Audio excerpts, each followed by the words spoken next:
The UBC is produced by Backgammon Galaxy. Play among the stars. Hi there. This is the amazing team who made the UBC production that you're watching right now. You can support us by donating any amount using this QR code or the link in the description below. Donate $50 or more to get a personal shout-out later in the video by Marc Olsen. Donate $1,000 to get a shout-out and your own custom avatar on Galaxy. Thank you so much for your support. Another way to support Backgammon Galaxy is to place your sports bets on betgalaxy.net, the fastest way to build your Bitcoin bankroll while Bitcoin is skyrocketing. BetGalaxy.net is a Bitcoin-only bookmaker created by the Galaxy team and accepts players worldwide. Create an account now and place your sports bets. Welcome back, everybody, to match 8 of the UBC final between Hideaki Ueda, the challenger, and Masayuki Mochizuki, the current champion. I'm Nick Blasier here doing commentary along with Marc Olsen from Backgammon Galaxy. Hey Nick, good to be with you. Yep. And excited for the next match here. The last one was a pretty quick one. It was probably a good, like I said, clock break from match 6 before it. That was just one of the most intense of the match. And Mochy finally got a big luck swing in his favor that's going to help him be a strong competitor in this match to bring the score to 8-6. Won the match as well as the PR in that last one. And it was, a good play on both sides. Really exciting. Our first 8 cube, I think, so it was a pretty cool match. There are a lot of unique pieces to it. Yeah, definitely. A one-game match, big swing, big decisions, a lot of excitements. And as you said, Mochy finally got a little luck his way. So The score is now 8-6 to Hideaki. We're more than halfway through. We're about to start the fourth and final match of day 2. The players, they meet up and play 4 matches a day. And Mochy is down 2 points. So hopefully he's looking to get some points in this one. It's really crucial. If he loses 2-0 in this one, it could be all over. Yeah, I think the math on it, right? How many points do you need to lock up a victory in this? First to 13 is the winner of the Ultimate Backgammon Championship. Right, and so we'll definitely have a battle tomorrow, or for the next day, regardless, right? Definitely. But yeah, of course, Mochy would love to do everything he can to make it even in a true race on the final day 3. Yes, and Hideaki has been playing outstanding. Actually, the average PR so far are 2.94 for Hideaki, and 3.34 for Mochy. Yeah, truly incredible performances. I am definitely impressed with Hideaki's play. I think even though maybe he averaged a little better in the contender tournament,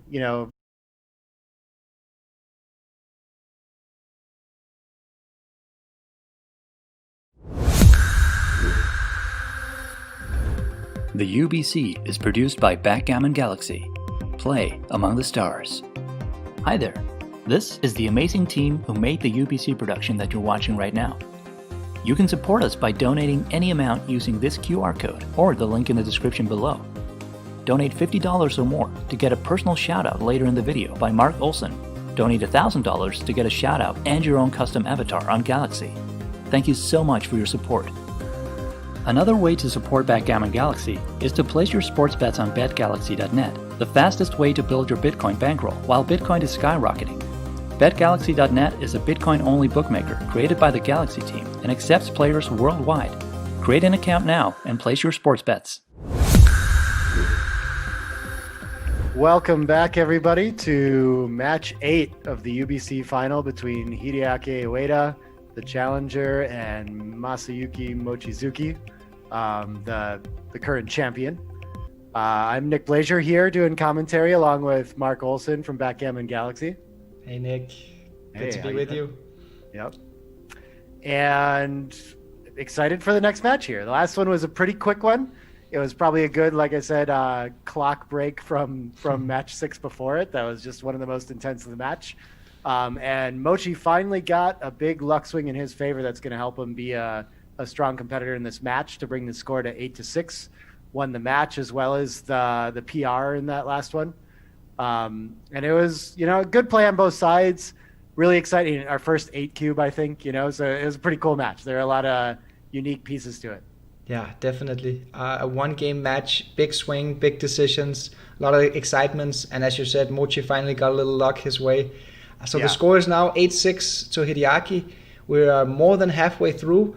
We're about to start the fourth and final match of day 2. The players, they meet up and play 4 matches a day, and Mochy is down 2 points. So hopefully he's looking to get some points in this one. It's really crucial. If he loses 2-0 in this one, it could be all over. Yeah, I think the math on it, right? How many points do you need to lock up a victory in this? First to 13 is the winner of the Ultimate Backgammon Championship. Right, and so we'll definitely have a battle tomorrow, or for the next day, regardless, right? Definitely. But yeah, of course, Mochy would love to do everything he can to make it even in a true race on the final day 3. Yes, and Hideaki has been playing outstanding, actually. The average PR so far are 2.94 for Hideaki, sorry, and 3.34 for Mochy.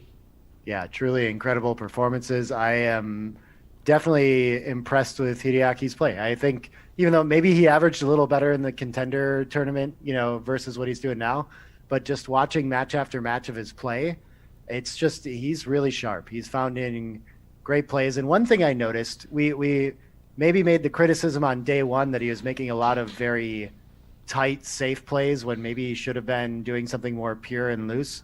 And it feels like that's possibly a thing that he's corrected, and it could just be decisions that are coming up in day 2 versus day 1, but it's also possible that he's still at a point where he can study his day 1 matches and come back sharper on day 2, right? I think they probably did that. I mean, yes, totally. That's not a critique you can say about Hideaki anymore. Remember the double slotting move he did in that back game position, slotting the 4 and 3 point at the same time. I mean, plays like this, he's been really impressive. Yeah. Really great to see both of them improve. But yes. I guess, I'm ready to get into it. Okay, let's go.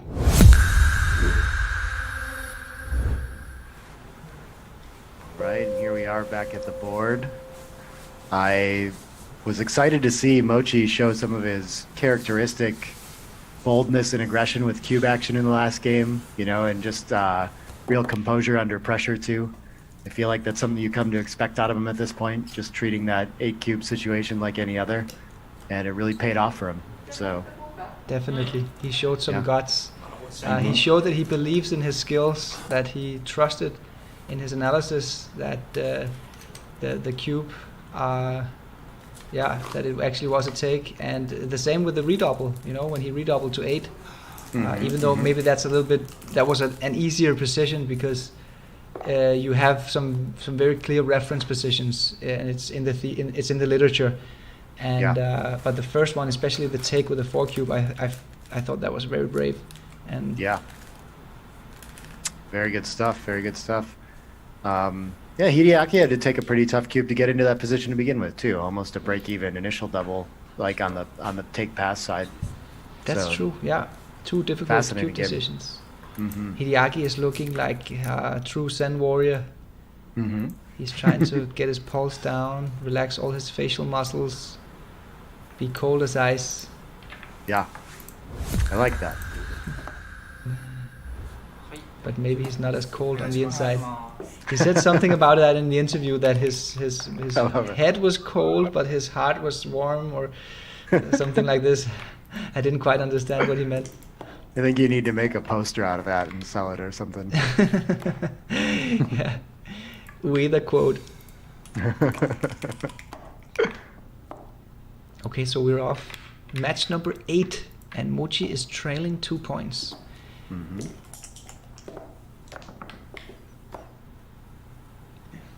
Pretty standard opening play here. Oh, actually, I would have made the same mistake as Hideaki is about to make here. Yeah. But apparently that's a tough play to find. Coming out is a little bit better. Yeah, the 13 and 8 distribution is better, so it makes sense. It's a good shot from Mochy. 5-2 makes the 4 point. Now he's got the rack. Yeah. 4-3 from Hideaki. Yeah, there's no other play. And what about this position, Nick? Yeah, what is the... Okay, we can see the race now. So slightly trailing, but Yeah. on roll, it's basically ahead. Has clear position. Yeah, I mean, there's a lot of threat. Yes, definitely. It's a good position. So the Yeah. rack is super strong. That's the threat here. It's got prime and blitz value with this structure. Wow. Okay, so how do you play this one? Unclear. Yeah, I think it's got to making the next point seems pretty strong, and then you Yeah. can safety a blot or remake the 8.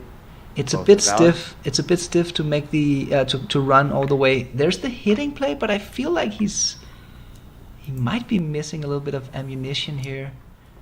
Yeah, this doesn't feel like you need to do that, but look at this. Yeah, That's it is the play. right play. Yeah, it is the right play. Okay, so the blitz gain here, I think it's especially because of the blot on the 15 point that Mochy actually does have a lot of blitz value here. Obviously, he's got a 4-point board. Yeah.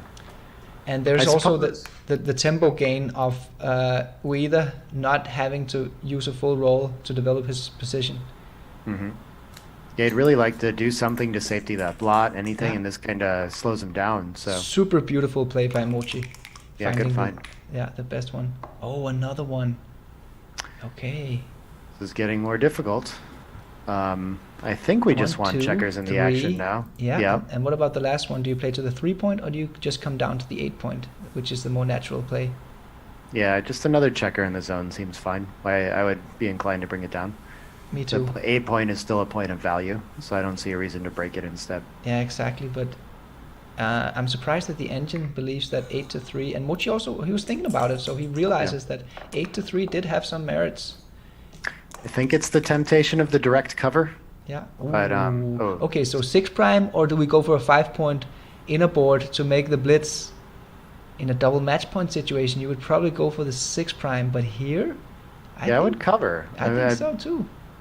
It's not like he has so big too. winning chances if he Yeah. just enters on the 2. Yeah, so I yes. think this is pretty clear. Yeah. Okay, it's even clear in a double match point as well.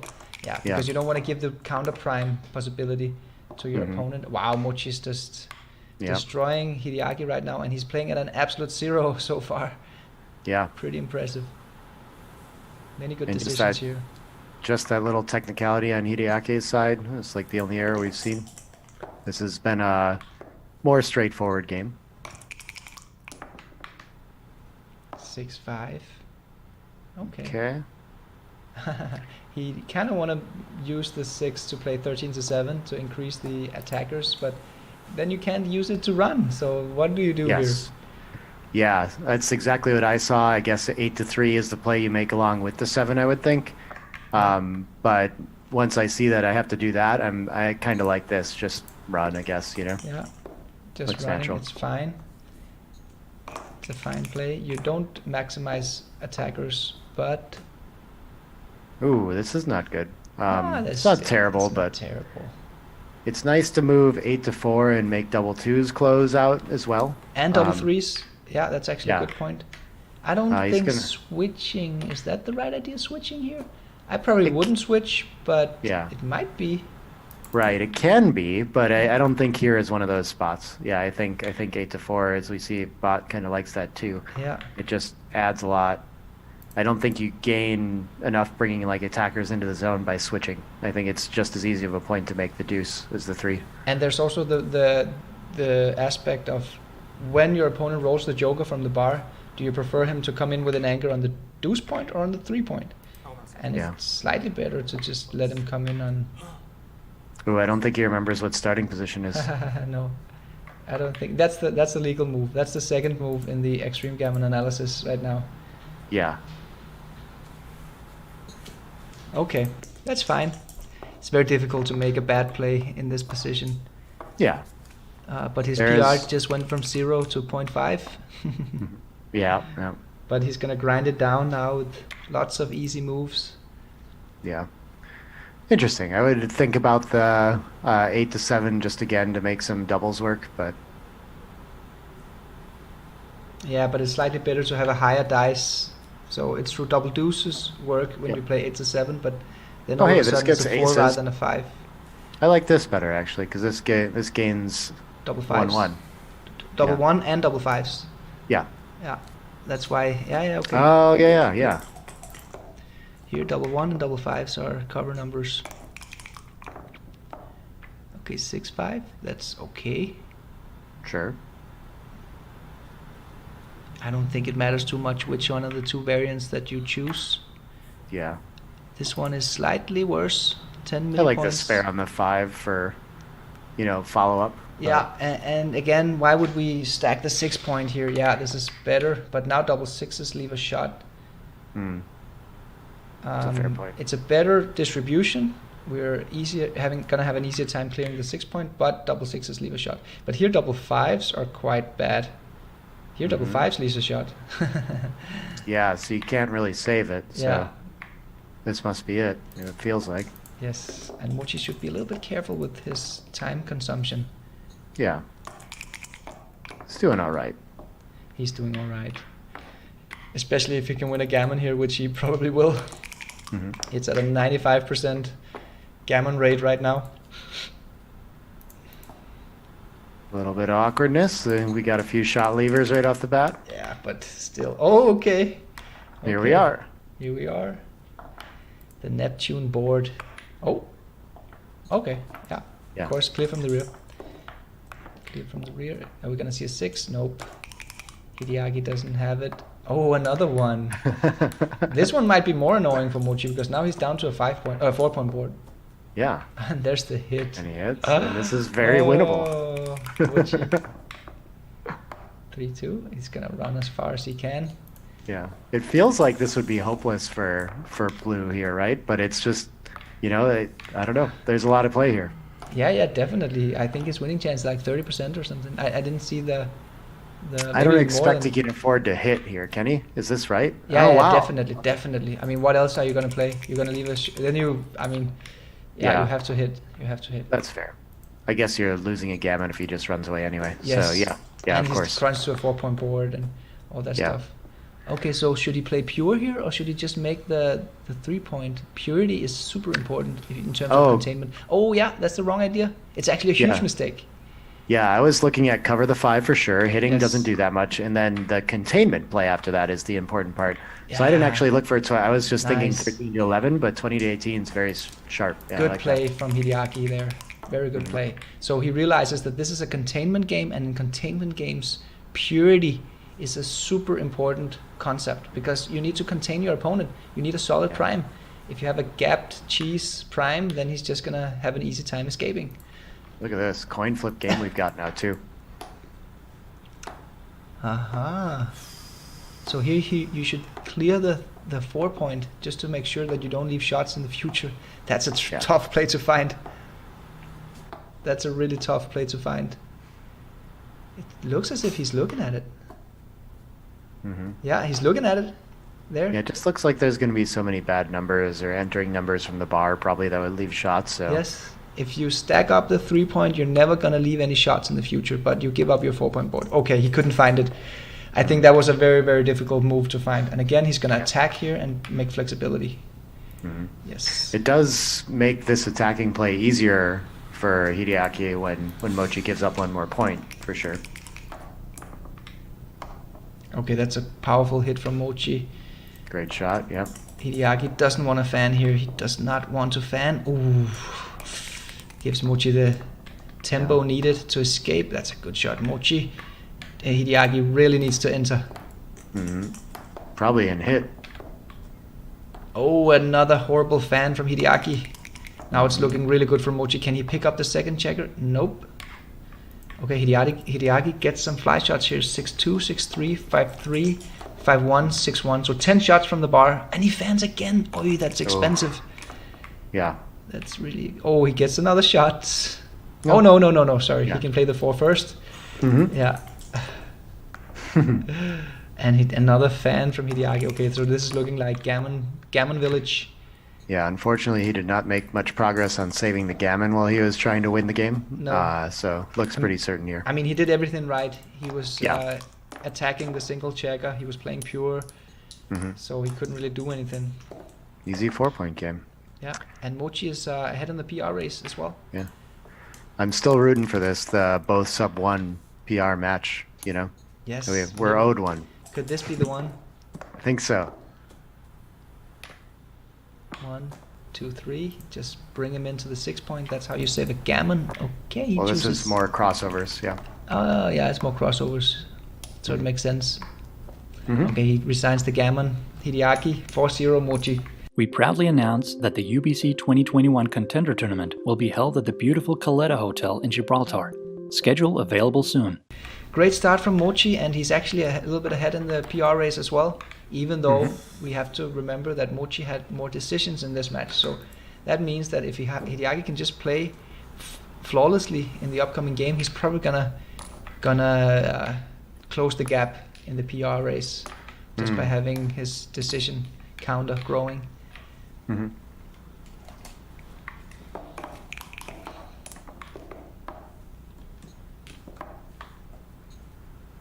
Okay, 4-2. 4-1. Pretty natural split, yeah. Yes, exactly. And already at a 3-away score where Mochy's not going to have a lot of initial 7-away, cubes. 3-away. Look at this, Hideaki is considering the cube. That is interesting. At the most sensitive scores, I think that's appropriate. But yeah, here I think it's still a little early. Yes. I bet it wouldn't be too bad. It's probably not too bad, no. But it is a little bit too early. 7-away, 3-away. You're not that desperate yet. Yeah. I think at 4-away, 3-away, and 4-away, 2-away, and maybe even 3-away, 2-away, this might have been a cube for Hideaki. Mm-hmm. Mm-hmm. Okay, that's a good shot. Makes the 7. Ah, interesting. Because of the duplication of the 4. Yeah. The 2 plays are actually tied. Because notice that after Mochy makes the 22 point, Hideaki needs a 4 to make the golden point, the anchor and the 20 point, and a 4 to hit. So he's gonna hit. That's better, but it comes with a big discount because it would have been such a good roll anyway. Mm-hmm. And Mochy realizes it. And yeah. And that distribution when you make the bar point with the stack of 5 on the 6, it's a little awkward, but it's a little bit I mean it's a very good point to have, so it's still worth doing. It is. I think I would have done the same as Mochy here, but and now I feel like Mochy has improved his position, so I don't see why we'd be thinking about a cube again, but that's fine. Just give everything a little bit of thought. Yeah. I still think he's a bit too short here. Oh yes, just 5 melee points. Oh, look how close that is. Yeah, that could easily change on ++. It could. I'm curious what the roll before was then. I feel like that might have been a cube then. It's probably very close then, yeah. Unfortunately, we didn't get to see it. Mm-hmm, mm-hmm. Hossein Paknahat, the transcription executive, didn't show us the analysis of the cube in the previous roll. Even though he has done a great job so far, I think, by having the right timing, when to show, when to wait with the analysis. Yeah, he's keeping up well too. Not too many transcription breaks to correct things. It's a tough job. Yes. Thankless job. You can't do anything great. Yeah. You can only make mistakes. So. And he's even doing the transcription remotely because we've got the umpire present. Oh wow. And then Hossein is doing it via the video feed. Oh, okay. Yeah. So what we see is from Hossein. Got it. I wasn't aware of that. That's awesome. Yes. So he's been carefully instructed in how to create the right suspension for the viewers. Don't show the analysis too early. Never, and don't forget to show an analysis. I think he's done a great job. We've basically had every single decision we needed to see, except for this cube, the roll before. Mm-hmm. Okay, he's really thinking here. Yeah. I'm a little bit surprised because with these early game positions, they're not very tactical. They're much more strategical. So it's like either you feel for the cube or you don't, There's not too much mathematics going on here. Yeah. We got a little background distraction going on. I don't know who it is coming. Okay, he chooses to roll. Very nice. Very nice decision. It was close, but why make a 5 millipoint error when you don't have to? Oh, what a response. Okay. Oh, yeah. Forget about the cube. 6-1, safety's the blot. The PR race is completely tied. 0.4 versus 0.46. 6-3, yeah, this looks like a pretty easy game for Mochy to play. All of the checkers are quite easy to figure out where to play them. I think the same is true for Hideaki here. 5-point, great shot. Great shot. But because of the score, Mochy needs a very big lead in terms of winning chances before he even considers whether he should double or not. All natural moves. He wants to step up and see the light now that he's primed and save 5. What about the race here? So Mochi is actually down in the race, so he's probably considering the hit with 8 to 3. Oh, okay, no, it's the wrong idea. It's too big. He makes the play pretty quickly, which is it's not comfortable to throw a checker behind like so deep in a position like this. Yeah, but it was the only alternative he had. It was either that or breaking structure to make a loose hit, which is. Did you see that PR race tie, by the way? Yeah. Both at .37. That's pretty wild. Yes. Yeah, this looks like a good 2. And then what's your favorite 5? You prefer the distribution between the 13 and 8 that you have already? Yeah, I think so. But better than dumping to the ace. Yeah. The thing is that Hideaki is playing with a one-man back here, and when you have a one-man back and a race lead, you're fighting to escape, which means a blood hitting exchange is always just one sequence away. So it's a liability to have bloods laying around in your inner board. Yeah. So you need this tight position now, and then maybe later on you can play more flexible and more efficient. And this, the pointing looks like the right idea. You're down in the race. You have a better board. You have an anchor. You just kind of got to go for the attack. But it's a little awkward. You're destroying your prime. He's got the shot at the bottom 2 points. So. But what's your alternative, Mochy? I mean, what's your alternate play? There's just this one. Yeah, there's just this one. Yeah. That's great not fan. a good fan. Good for Mochy, bad for Hideaki. Yes. This still looks, well, we could be getting to a place where cubes are reasonably considered. Now you can, but this was definitely not a cube before this roll. Well, no, now it might have been a money game cube, but at this score, it would have. I think it's a huge no double. But after this roll, Mochy is in a great shape. To be honest, I don't really understand why he's thinking so long of the last 3. I think it's so natural to just play 13 to 10. You've got way stronger inner board. You need to squeeze your position here. You've got a stronger position, so take advantage of it and squeeze it into an even better position. Yes, that's the way to go. You don't need to play safe with 8 to 5. Yeah, nice play, Mochy. 1-5. Okay, this is interesting. This seems worth cubing now. What's just the cube here? Does not feel too good anymore. It's difficult to. I would almost. I mean, I'm never taking this for money. Yeah. So I think you can just claim it. You know, it doesn't rely on a ton of gammons. But you don't think Hideaki has a take here at this score? I mean, it's possible, but I kind of doubt it. It's how do you win this game? You know, I guess the race. Okay. I mean, I think I love the cube, but look at this. It's a big take. Yeah, it's a big take. It's because of the score. I mean, Hideaki he's only down 2 pips, and he's not on the bar. He's at the edge of the prime. If he successfully escapes, I mean, he can come out into a winning holding game position here. Sure. And there's the sequences where Mochy hits loose, and then Hideaki hits back with an ace, and somehow finds a counterplay through that. Yeah, I think the blunder potential is on Hideaki's side, though, here for sure, to potentially pass this, because most of your natural instincts should be to not play this game, and you got to think about exactly why that is and what the numbers are to get there. You see that 23% gammons and 76% wins. You know, like, how do you calculate that into a take over the board? It's tough. To be honest, I don't really think that he's thinking about winning percentages here. I think he's using more of a intuition-based. I mean, how much worse of a position can I take at this score compared to what I'm usually taking at a money game or an equal score? Sure. And he kind of has a feel of each score scenario, how much he has to adjust.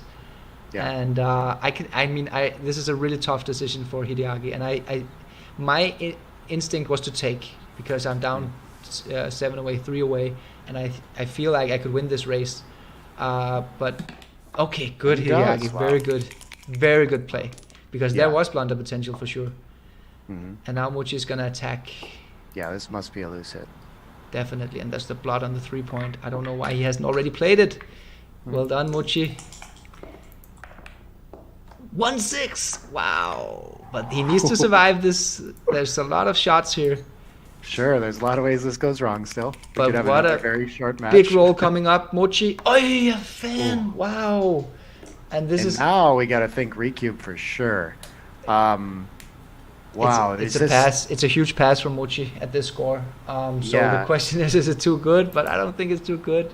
It's still volatile. You might not cover the blood on the 3-point. And you give up like all of your leverage. But yeah, ugh. At this score, Mochy cannot take a 4-cube up 4-0. So, I mean, if there's just the slightest gammon potential for your opponent, you need to fold. Yeah. This is so the concern, I guess, is that Hideaki may not cover and may leave like a really easy hit and just like immediate turnarounds, right? Yes, There's a lot of that. Exactly. If he doesn't cover, and that's why the volatility is so high that I really doubt that this is too good to double. But it's so much to give up on the possible 4 points in tying the match. Like when it goes well, that's I think his probably wins and gammons are like similar in this position, right? Like he's just if he wins, he's very likely to win a gammon, and so it's very hard to send a cube. I don't think he's that. Okay, look how close it is. Okay, there it is. Yeah, it's a ginormous pass. Yeah. But Mochy would never take it. It's a very, very easy pass at this score. Right. I think Hideaki is thinking whether it's too good or not. And it is super close. It's plus could even change that kind of thing. It's good luck figuring it out. I don't think plus is going to change it. It's still probably significant enough that 4-ply can figure this one out. Mm-hmm. But Hideaki has to realize that a lot of the sequences doesn't cover on the 3-point. Yeah. And a move like a roll like the rolls that makes the ace point, that's only 5-2, and that's already a cover for the 3-point. So there's quite a lot of rolls here that doesn't cover the 3-point. So he's risking the whole. And he match. only has a 3-point board currently. So when things go well, he has a 4-point board, which leaves a lot of time for Mochy to enter and still have a pretty safe holding game. Yes. So yeah, I think I can see now that where I was initially thinking maybe we could be in the 50% territory with gammons, that it's probably much lower. And much lower. Yeah, because of the holding game. Because certainly you can lose this game. Yeah. Okay, I don't think. Mochy just knows it's the easiest pass in the world. Of course, he's just gonna take a second to check if he didn't miss anything, but very, very easy pass. That was quite an unlucky sequence for Mochy after sending a beautiful cube. The new 2021 Galaxy Earth board is a tournament luxury board optimized for travel. Pre-order now. Details in the description below. Yeah. Yeah, and the turnaround potential that we saw is exactly why it was a take. You kind of have to ignore the gammon threat a little bit at that score. Yes. And just hope you can turn around and give a good 4-cube. Exactly. The gammon threat is much lower at this score. Mm-hmm. So good opening sequence here from Mochy. 3-1, the best opening roll. Makes the golden point. Another 3-1. Not quite as good. So here you have some possibilities. You can either hit loose with a 3, which is the right play, and split, yes. Or you could make the major split and then flex with 6-5. The loose hit looks pretty natural at the better board to me. But it does. Interesting that they're so close. The score considerations too, I'm sure. That's true. The score considerations are a little bit into it. Okay, so that makes the rack. And then what do you do with the last deuce? No, actually, it's this is the first play that I saw too. Is that like, why do you want to give away a point? You can't cover. Oh, that's nice. Yeah. Unstacking the midpoint. Look at the beautiful distribution he's got here. The structure. Now that I see it too, it defends that blot that you can't cover on the 3. If he does move there, he's not likely to, he's going to be primed if he anchors. So they play well nice together. Very good observation. Yeah. I agree. But of course it's close, If he can make the natural play, I would say, this is a very beautiful, world-class play from Mochy here. Yeah. Most players would have just made the deuce point. Or made the 4 point, sorry. No, I expect you have to hit and continue. But look how close making the 4 point is. You got those awkward stacks, and it's your first point you'd be developing. That's the thing. When you got 2 stacks, 4-2 is like a gift from above. Yeah, but it's just too much to leave the 10 checkers in the zone and under threat, right? Yeah. Okay, Mochy's gonna hit here. He's got the stronger inner board. Could just anchor in front of those towers too. That looks reasonable to me. But I mean, obviously that's a good thing to do, but the hitting is just better. Yeah. That's the thing. And now do we need a loose hit? I think so. Yeah. Yeah. He knows that. It's nice and natural play here from Hideaki. Yep. And Mochy can't take full advantage of the volatility here with the cube, so that's kind of a nice feature. This is difficult. Yes, Except I think you can just hit loose and make the bar. So I'm inclined to hit the checker on the 21. Yeah, and then you hit. I mean, you're supposed to make the anchor. That's interesting. 6-4 is mandatory. So the question is, do you cover? Do you make the 7-point, or do you double hit? Right. Oh, well, that was illegal, Mochy, or not illegal, but weird. Either you leave it on the 8-point or you cover the 4-point. Yeah. So after this loose hit, I like the second hit because you have other productive twos, right? Yes. It's not like you're stuck with just throwing something else. You get to make a point. You know.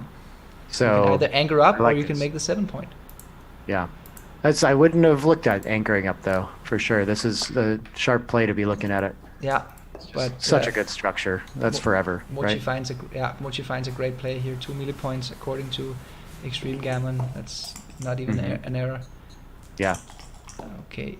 Hideaki needs to produce now. That's not good enough. Now it's not as extreme a score as last game. 3 away, 5 away for Mochy here. So he could potentially find a cube. It looks a little bit early still, to be honest. There's a lot of wins. So okay, I like look. It is actually a borderline cube. Yeah. It is a borderline cube. And Mochy is going to continue the attack here, even though he's a bit thin in terms of ammunition. Wow. Whew. I was about to talk about how interesting it is that when that attack works, then we're probably going to get into too good territory pretty quickly. Yeah. But yeah, performs from the bar and he does. Ends that conversation. Yeah. And now with 4 checkers back, shooting at a 5th, I guess Hideaki can think a little, but I think it's still too good a structure for Mochy. Yeah, it's basically a 50-50 position here. So well, yeah, with the score in Gammons though, 50-50 can be close to good enough. So that like here, okay, if Mochy Mochi's doesn't gonna do enough, hit, I think. No, the hitting is a big mistake. Okay, he should anchor up. Yeah, the anchor's too good. And now that I don't see the volatility of a cube, I think that if he anchors up, that makes sense that they're just kind of stuck in a long game. Good play, Mochy. He sees it. Yeah, he keeps his structure intact.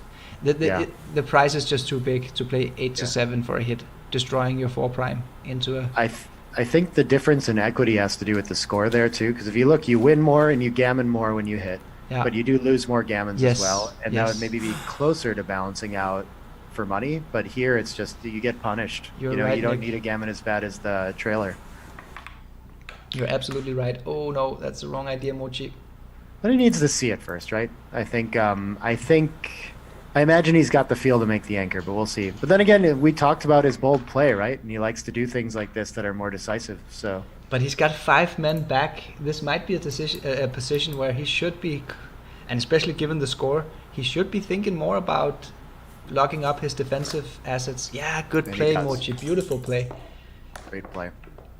I think hopefully he realizes at the score too that it's just going to be very difficult for Hideaki to get a cube in when he plays like this, right? This game can last a long time.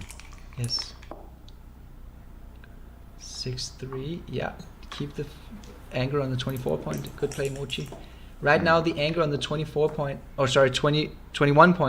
is the crucial anchor because of all of the spare checkers and on the front structure of Hideaki.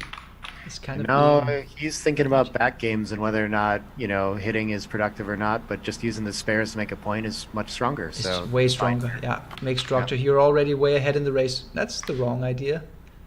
I guess this is the 2 you'd play with the hit. I'm not sure even.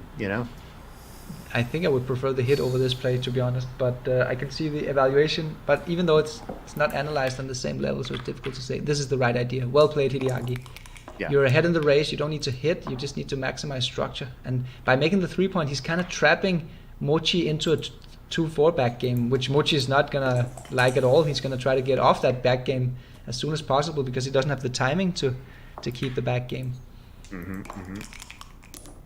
Yeah, this is just a mutual holding game so far. 6-5. Does that links up with the blot? Oh yeah, it does actually. That is what he should do. That's the only constructive play he has. Back on the 23. Yeah, that's what he has to do. I think that's what he has to do. Otherwise, he has to come out with 23-18 and then play 10-4. That play has merit. That actually doesn't look so bad because he's not likely to be attacked on the 23. Even the bar point isn't so bad to be attacked on, right? And that's the play. That is the play. It's very close. I mean, they're super close. Mochy's Mochi's play actually loses less gammon. Is that true? Was that one? Did I Interesting. see It's that? one less checker back, so sure. Definitely got him to freedom. That's true. Yeah, good point. Look how close we are to a cube as well, and he's correctly thinking about it. Yeah, he's very precise now, Hideaki, because I would have probably just been cubing there. Okay, 2-1 is good for Mochy. I think he needs to re-establish the 4 points just to not get stuck in a deep anchor game where you can lose more gammons. And it seems like this takes cube pressure off immediately again. I think so. You just destroy your board from here somehow, right? Yeah, just 4-3. Yeah, that's the best play. This is fine. That's fine. You hopefully don't need it in the upcoming sequence. Then you can rebuild. Ooh, not the best roll, but okay, so he does need his inner board. Yeah.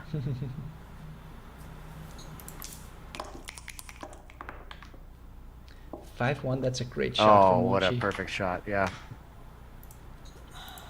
Okay, Nick, this could be the match that you've been waiting for. Both We're players doing in it the so far. sub 1. Oh, sub 0.5. How do you like that? Amazing. Oh, this is awkward. What do we do with this? There's no good sixes. Yeah, he's going to be up 5 pips in the race. If he was up more, then he could consider running from the rear anchor. But, I mean, here it's tough, because he's not really all that much up in the race. But the question is... But he sees that that's the only 6 that's worth anything, right? Everything else is so bad. Yeah. That's the thing. He has to do it because he doesn't have any alternatives, even though it's not... you prefer to be more up in the race when you break the anchor like this. And he finds the best play. That's great. Good play, Mochy. Yeah. And a whiff on the enter. You would have loved to be attacking there. Yes. 3-2. Okay, he gets to safety the blood in the outfield. And then the question is, do you play down or do you come out? Well, that's so interesting. I would just play down in a heartbeat, but they're really close. They're close, yeah, because of the distraction element of coming out in front of the 2 strip points. Yeah. Mochi really wants to, or Hideaki really wants to use an ace to play 5-4 with a hit. That's the efficient ace. So coming out here is a distraction. Now he has to hit with the ace from 8-7 instead of playing it efficiently. Fair. Yeah. And the 6 is already okay from 24 to 18, True. so I don't think he gets a huge gain given that. Yeah. That's true. The 6s are duplicated. So, I mean, it does make a lot of sense to come out, but he could also just stay back and not get hit as often. You get returns when you get hit loose. He still has to break a point with half the rolls to hit you. Except for 4-1 and double 2 and double 4. Yeah. Okay. This looks like the back checker is just going, right? What else is there? No other play. Yeah. Keep all your structure. Okay, Mochi wants to hit here.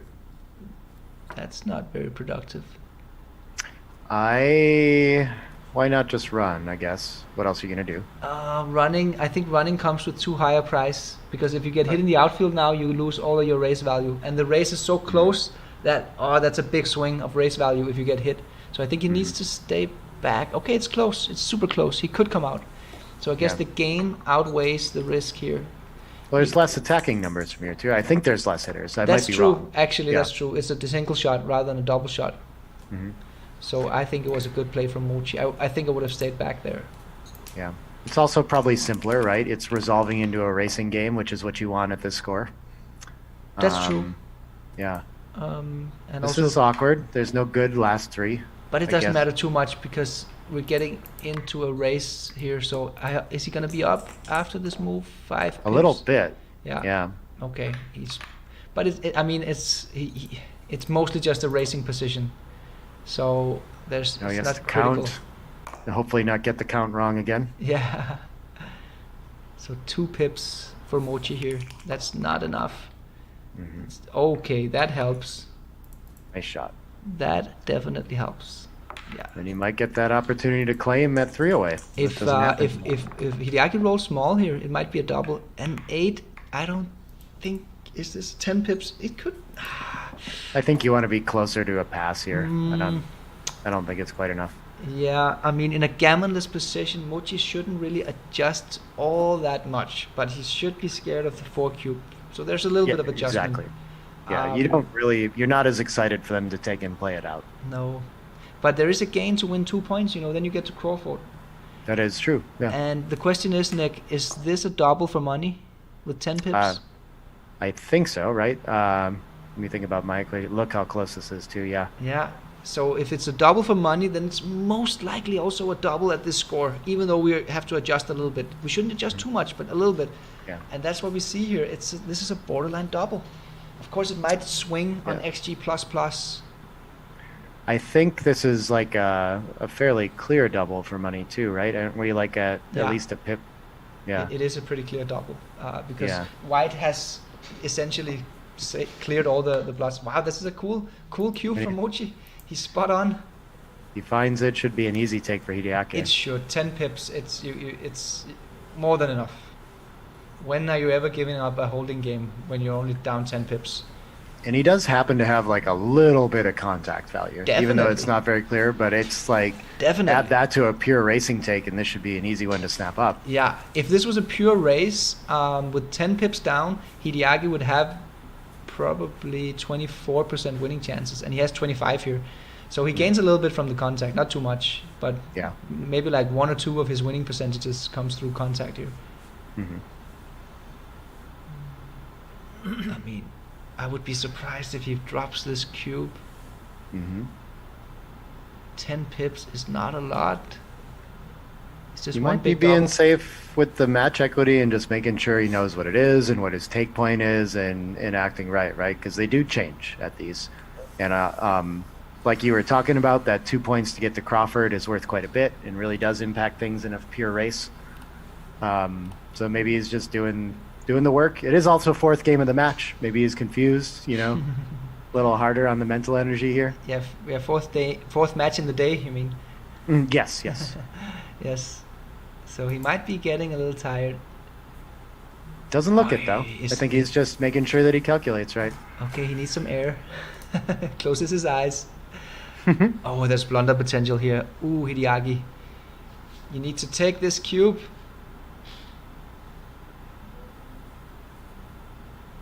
And Mochi-san, he's just zoning out. He knows that this is a take, probably. So he sees his chance here for Hideaki to commit a blunder.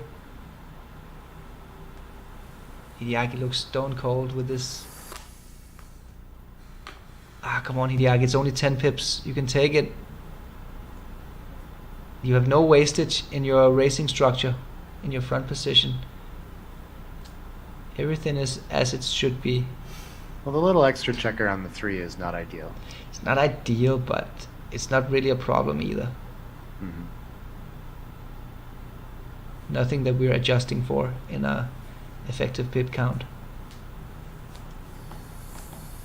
I think what scares him the most are the long crossovers from the two checkers on the 18 point needs to make it all the way home. That's going to slow his bear off a bit. Slow down his bear off. But I mean, 10 pips. He's got so much time to roll a big double here. Yeah, he could. Okay, he takes it. Ooh, good take. Okay. So on double 5 from Mochy. Wow. Nice. Wow. Well played from Hideaki. He dodged a bullet there.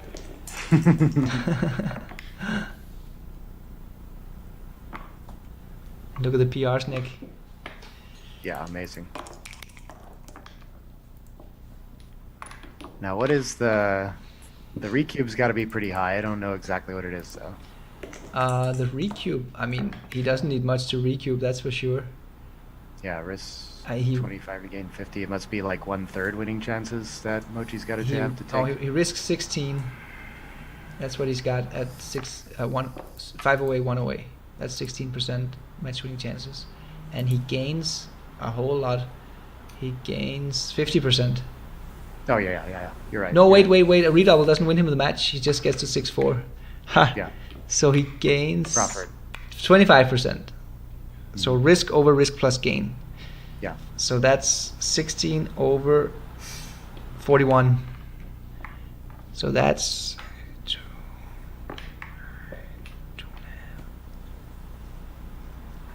it's like late 30s, I think, percent doubling point of late 30s. It's a cool bold find here that he can leave the single checker back because he can really take advantage of hitting it. Yeah. Double ones would have been a funny in your face there, but yeah. but Mochy doesn't fall for the trap. Yeah. He's too experienced. Now he just doesn't want to stay there, I think. Yeah. Yeah. You gotta Not go. enough gain. Mm-hmm. Double fives from Mochy. Wow. Sealing it up. I mean, I think we're gonna look at the upcoming game where the first one to make a mistake is gonna lose the PR point, basically. Yes. Yeah. 0 errors from both players so far. That's impressive.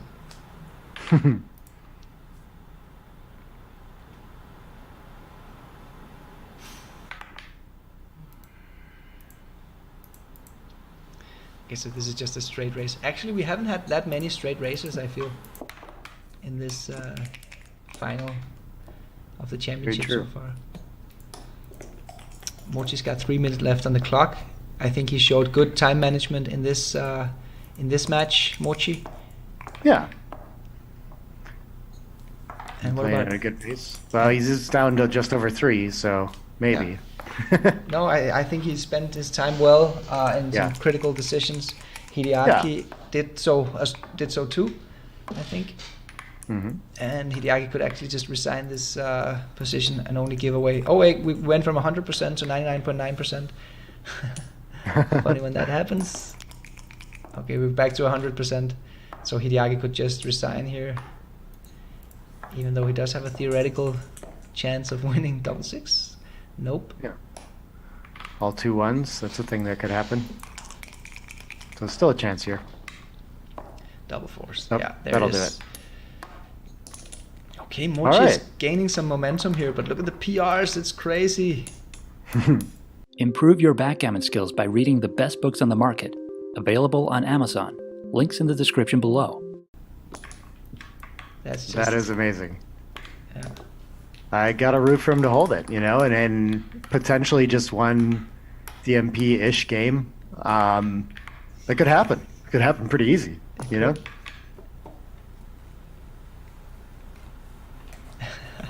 I mean, it's like in the old Western movies, the shootout. What do you call it? The standout shootout, or whatever you call it, with the two cowboys.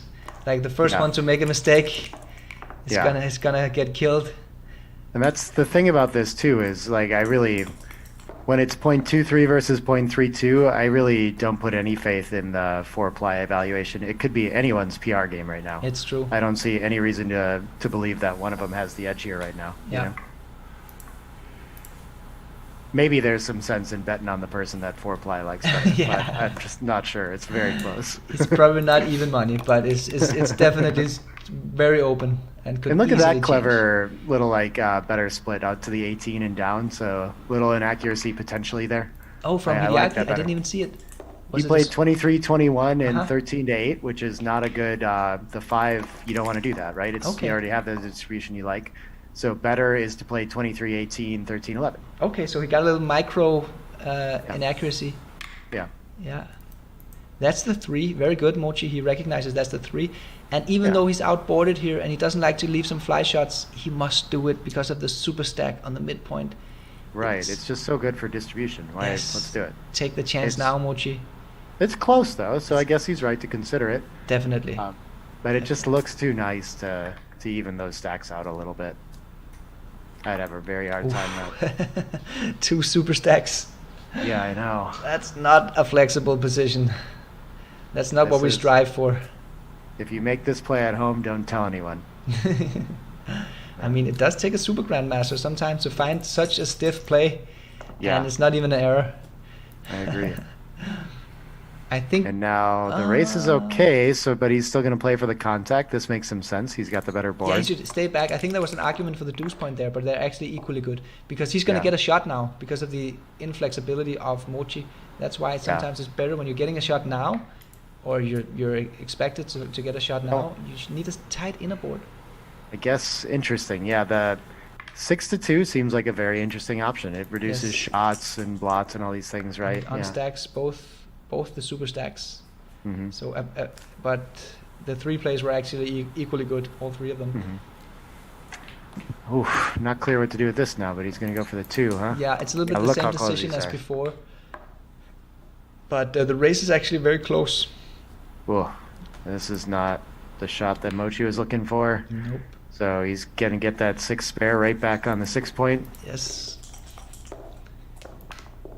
Oh, there's the hit. Wow, 4-1. And the cover. This is the Crawford game, so the cube is not in play. You must remember this. Okay, 3-6. Ooh, great shot. That's great. And I guess so. He's lost a lot of his racing equity now, so it's not actually that. I mean, but it's still good because you're trying to get out of the prime, and then you can at least try to get some counter prime going yourself, or potentially a blitz. Yeah. Another thing to notice about the match theory here is that Hideaki actually he doesn't care about winning a gammon, because after this game it's going to be post Crawford and they're going to play for 2 points in each game anyway. So he's going to be 2 wins away from winning the match, regardless of winning a gammon or a single in this Crawford game. This is a really interesting play too, where it's maybe not intuitive to make the anchor. Oh, that was a small mistake. That was a 60 error. So now Mochy is ahead. Yeah. It feels like you're maintaining bigger contact and whatnot, but you're also winning the race, and you do leave him some ins with super jokers. Yes. So apparently the bot just, I don't know if I could find that. I want to play this bold like he did too. I really like his play. I think it's because of the race. He's giving Mochy a chance to prime and blitz. He should have just trying to escape and go for the racing game plan. Let's see if Mochy can find the best 4 here. Yeah. 6-2, yeah, I guess again. Yes. That's why you put the 6 checker on the 6, so you could attack here, right? Yes, but I mean it's not a potent attack. Yeah. Oh wow. Yeah. Yeah. This is probably game over. This is what you get when you play too stiff. You get a little bit of short-term safety, but in the long run, it's difficult to get your checkers home safely without getting just hit. no options, right? You only have one way to win, and you have to get lucky to do it. So yes. This is an interesting play. I did not say. I'm just doing the simple 21-10. Yes. But this is not bad. Yeah, why not just slot the 6? I like it. If Mochy rolls a 6-1, he's gonna have 4s and 6s to hit back. Good call. Yeah. Very good play from Hideaki. Okay, now he's got the 6 prime, and more than that, he's gonna get a series of easy checker play decisions coming up, which is gonna lower his PR. Is that possible? Yes, because he's getting more decisions without making errors. Oh, okay. There's a number lower than 0.23? Yeah.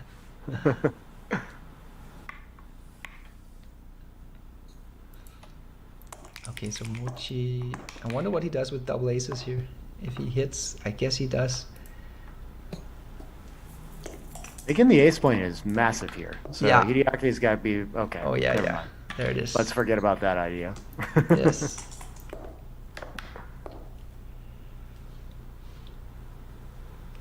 And now it's just an easy time for Hideaki. It's impossible to make a mistake here. I think, it's not going to be huge, but yeah, you got to look for the double 6s shot lever here, I guess. Yeah, that's all. So playing the natural play around. Yeah, this but one he leaves does it anyway. leave a double 6s to at least a shot, so he did make a mistake. But it's so small, it's almost nothing. And now he's back in a good spare checker distribution. Yeah, he just needs to play safe, avoid getting hit. It's one of those situations where you are not gaining anything from an aggressive bear off, because anything you do that increases the likelihood of getting hit is actually going to lower your gammons. You just Look at this, the 5 off is somehow wrong. I would not thought of clearing the 6 right there, yeah. Clearing the 6 point. Again, he should just play safe, that's why. Just play as safe as possible. Well, it creates an immediate shot lever where the other play did not, so it's interesting to call that the safe one, yeah. Okay. Yeah, you would have been odd on the outside, right? 3 checkers on the 5. Okay. So 6-5, yeah. Unless I'm missing something, but yeah, that's fascinating. Maybe that's a plus overturn kind of thing. Okay, so Hideaki's PR is now up to 0.8. Oh, he's lucky not to leave a shot there. And Mochy is half the PR. Is it physically possible to save a G here? It's gonna be very difficult. 0.1. Yeah, 0.1 according to Extreme Gammon. So he could just resign and save everybody's time. But he isn't. He's going to fight for it. So in the meantime, do we have anything fun to share with the audience, Nick? I'm not sure. I mean, this is the match I was hoping for that I felt like we hadn't got yet. Just the superhuman sub-1 play. I still think it seems like they're going to pull it off here, right? Oh, actually, if Mochy had just won this game, they would have pulled it off. But now we have to survive one more game. I still, DMP and no crazy cube considerations makes it a lot easier to do. So I think, this is their best shot at it for sure. Definitely. This is the TakePoint Backgammon Scoreboard, a scoreboard for winners. Order yours now on takepoint.pro. Hey guys, this is Ralph from Melbourne Backgammon International. Looking forward to see you on Galaxy real soon. Yeah. They made it so far. We've got one error in the match so far. Yeah. And we're heading into game 5 here. What was that error? I'm trying to think of what it was. I think it was Hideaki in this play. It was something where, what was it? Quite recent. It was. I think it was just in the game we just had. I don't remember it. Was it the 5-2 not making the anchor? No, was it? I don't remember. It was a mistake. I don't know, like a technicality maybe, but it might have. No, I think that might have been the error. He did make a clear mistake, like not a blunder, but within the threshold. Okay, look at this. Mochy's gonna have a free take after this position, so he might be tempted to try to go for an anchor here, but Hideaki just put 10 checkers in the zone. Yeah. You got to go down or play down after your opponent plays down, right? I think running looks more tempting, just like he is up there. But exactly. So is it? I mean, some of the merit of the play that Mochy made is that you win more gammons yourself, but he doesn't need the gammons. That's why he's hesitating. And I was thinking like maybe we should just. That's another close play. Whether to run or make the 3-point. Oh, Hideaki is gonna risk losing his market by playing on. Yeah, he's trying to trick Mochy here. Yeah. So the idea is Mochy has a free take anyway, and as long as Hideaki doesn't have any market losers, he's kind of indifferent between doubling or not. And what could happen is that he might get into a situation where when he doubles, Mochy is actually not sure whether he should take or drop. Mm-hmm. But now he has market losers, so now he doubles, and of course Mochy should take, because this is a free take, and as long as he doesn't lose a gammon, it's an automatic double and a free take. Pretty difficult to get a position with these two players where Hideaki wouldn't have risked losing some equity by not doubling. Yes. And also, Mochy would be confused about what his action is. Like, it's just going to be pretty much a snap take, you know. So it would be quite rare to see that unfold. Hideaki is really expressive in his body language, actually, with this move. Yeah, this is confusing. Okay, he might make a mistake here. This is the wrong idea. This looks like he doesn't have enough in the race, I guess is the problem. This is interesting, because I'm inclined to... Yeah, it's just not resolved as much, but you don't really like giving up the mid. But you're fine, because his mid point is stripped. Yeah, I can see it now. This seems clear. There's also... Okay, he makes the mistake. There's also the tactical element. All of a sudden, Mochy's deuces become really good. Mm-hmm. With the other play, you duplicate the aces. And you and your blood... and you get the return shots from the bar point after he breaks the midpoint to hit. So breaking the midpoint was very cheap. Like, it came with a huge discount, while breaking the 18 point didn't. Getting hit with a deuce would be annoying. Yeah. I'm going to need him to clean up that PR for the rest of the match then to get back under one. Let's hope he can.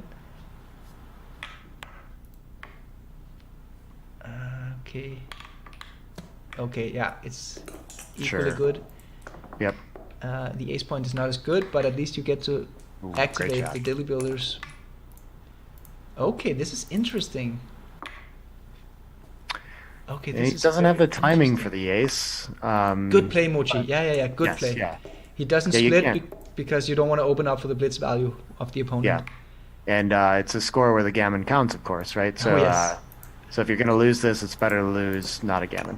Yeah, we're back to the spot of the scenario of gammon save, where Mochy is playing just as much to not lose a gammon as he is to win the game. It's a 50% match equity swing either way. Yeah. And look at this, he gets a couple fly shots for the win. Mochy does. 2-6, 3-5. Okay, double four is not Oh, one of them. wrong 8. That's Yeah. not fair. What a tease. He can kill his 6s here. Yeah, that's what he should do. Oh, interesting. good. Yeah. So by That's sharp. killing the 6s, he's slowing down his own crunch. Oh, wow. Ooh, this is a bad roll. That's a super bad roll. The worst. Yeah. This is Mochy's chance. Wow. If he gets the deuce, and he does get the deuce. The What a- 4 is not perfect, but it's going to be okay. It's gonna be okay. There's Yeah. no reason to slot Mochy. It's too risky. Mm-hmm. Yeah. You still have good diversification for attacking if he does enter Yes, on the exactly, 2. exactly. Yeah. And it's only 2-5, 2-6 that escapes. Any other deuce, he can attack with directly with a 3 and a 4. Now Mochy is in a good shape. That's the 3 and come out from behind, Yeah. and that's the 5. Even We though- really need no closeout. Hideaki's got to get some decisions here. This is Oh, important yeah, for that's the right. Sub-1 game. Yeah. He needs to come back and get into a race, just like a simple race. Yeah. Okay, so Mochy's thinking about outfield coverage here. If Hideaki was to roll the 2-6, 2-5, Priority now. doesn't. 6-4, yeah, another fine roll from Mochy. Now he's up in the race, so now he actually doesn't need the outfield coverage. He's so much Wow. up in the race now. I have trouble finding the okay, the 69, small inaccuracy. 39. Small Yeah. inaccuracy by Mochy, because if he is to roll the 2-5, 2-6, there's some contact. That's fair. Yeah. 2-1. Okay, now he needs to bring his back checker home. He needs Yeah. to bring it as close to home as possible. It does Why- look nice. This why- just looks nice for racing distribution. I understand it. Yeah, but and this is it's very bad if close. you don't want to give him the contact value after a 2-5 from Yeah. the bar.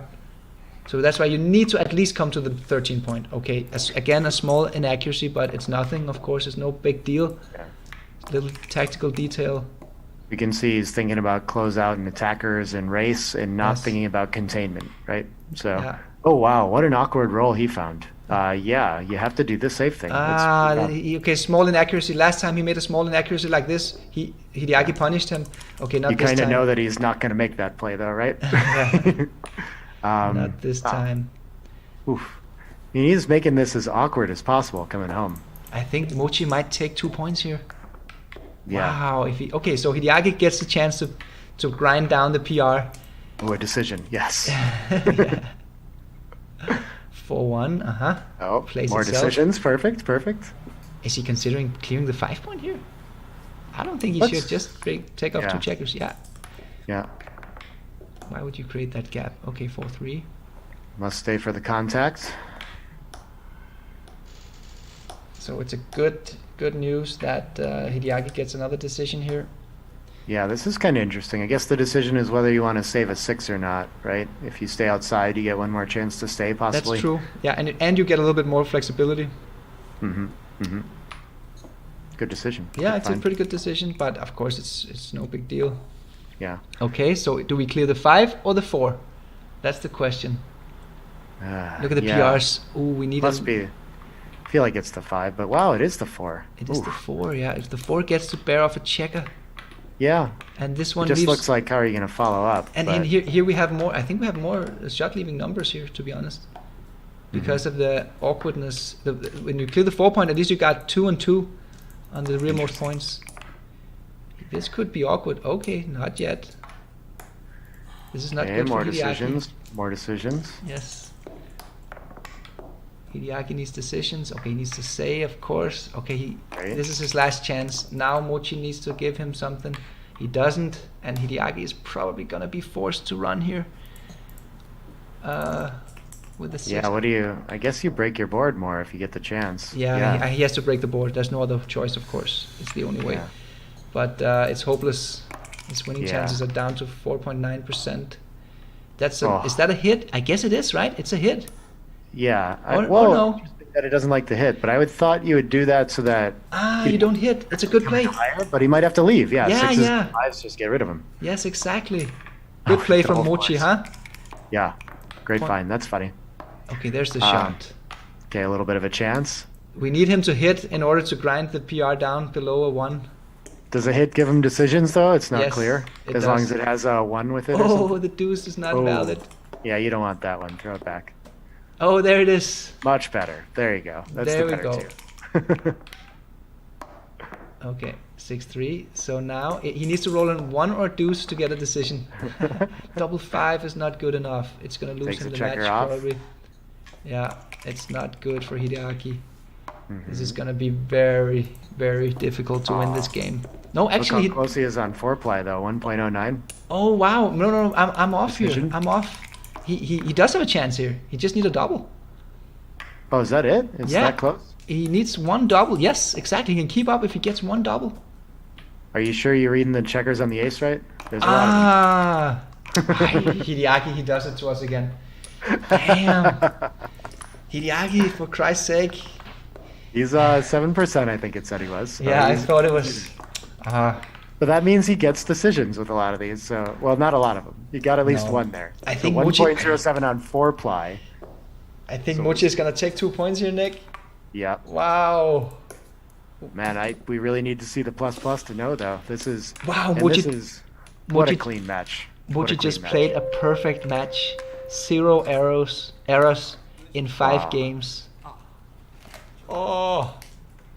How cool would it be if the plus came out with a literal perfect match? I mean, this is perfect enough for me. Have you ever seen that in the UBC before? Literally a match with 0 errors. I don't think so. I was asking about that during one of our different feeds here. I think we should. I look don't at, remember at, one. at the match between me and Michi. Michi played a lower PR than Mochi did here, but I think he has. Oh, right. I think he had a couple of errors in it. Maybe 1 or 2. Just more decisions apparently, huh? Mochi is smiling. Oh, he's excited to see this. Yeah, Oh, both yes. of them are. But we have to wait and see the official ruling here. The official analysis is coming up in a couple of seconds here. What a sweat. If Mochi won 2 points here, that means we have an even final. The score will be 8-8. Kind of have to root for it, right? Yeah, I hope so. I hope to see it. It would just be amazing too to see 4-ply get overturned. That's always fun, right? No one likes the bot being right all the time. Let's see plus change his Let's mind. see. Oh, and he hangs on, but with quite a bit higher. Okay. So Still, Mochi wow. takes it. Yeah. Beautiful. 0.75 to Mochi. A perfect match. One of the best matches I've ever seen. Yeah. And a 1.08 for Hideaki Ueda. Equally impressive. Yeah. They're sharpening up. Maybe we're gearing up for a near perfect day 3, right? The fireworks are then. Just four perfect matches in a row. Yeah. And man, like Hideaki coming in at possibly an average better than like Mochi's average. Yeah, the average right now is 2.71 for Hideaki and 3.02 for Mochi. So both of them are grinding their average PR down after this match. Yeah. But that 2.71 average is like maintaining that for a tournament. I think Mochi consistently talks about that being around his lifetime average, right? So, I mean, Hideaki performing right there at the best that we're aware of is possible, right? It's true. It's impressive. It's very impressive. It wasn't just a lucky punch at the contender tournament. Mm-hmm. He played 2.76 over, I believe it was 17 matches in the contender tournament. And now he's averaging 2.71 after the first 8 matches of the UBC Championship final. It's really outrageous. What's he going to be doing in 3 more years? You know? I'm kind of getting scared. Oof. Yeah. Okay, Nick, I'm heading on to the next segment of the secret Grandmaster analysis. So you can't leak who it is today? You're not No. going to tell me? we can't leak. The viewers has to wait and see. It's a surprise. All right. Yeah, but I'll see you again tomorrow, right, Nick, when we're starting day 3? Yeah, can't wait for the next match. Yeah, it's a pleasure. And see you tomorrow, Nick. For the audience, smash the like button, please, and stay tuned. We're going to be right back after a short break with the secret Grandmaster analysis of match 8. The UBC is produced by Backgammon Galaxy. Play among the stars. Hi there. This is the amazing team who made the UBC production that you're watching right now. You can support us by donating any amount using this QR code or the link in the description below. Donate $50 or more to get a personal shout-out later in the video by Marc Olsen. Donate $1,000 to get a shout-out and your own custom avatar on Galaxy. Thank you so much for your support. Another way to support Backgammon Galaxy is to place your sports bets on betgalaxy.net, the fastest way to build your Bitcoin bankroll while Bitcoin is skyrocketing. BetGalaxy.net is a Bitcoin-only bookmaker created by the Galaxy team and accepts players worldwide. Create an account now and place your sports bets.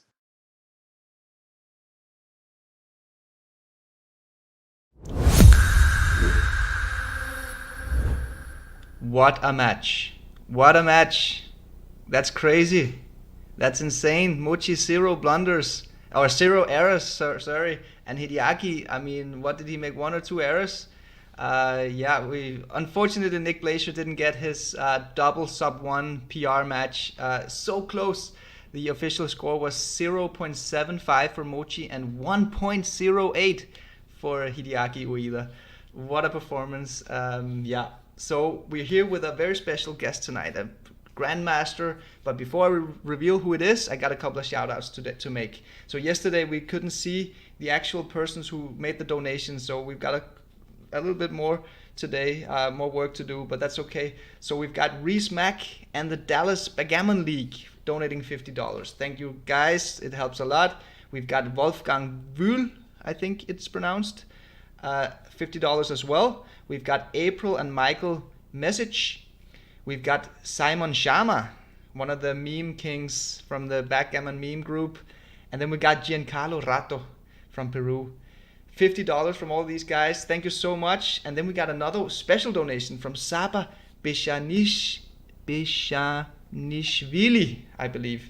$200. That's the biggest donation so far. Thank you so much, Saba. We really appreciate it. It goes to the volunteers and the UBC staff, and it's a pretty big staff.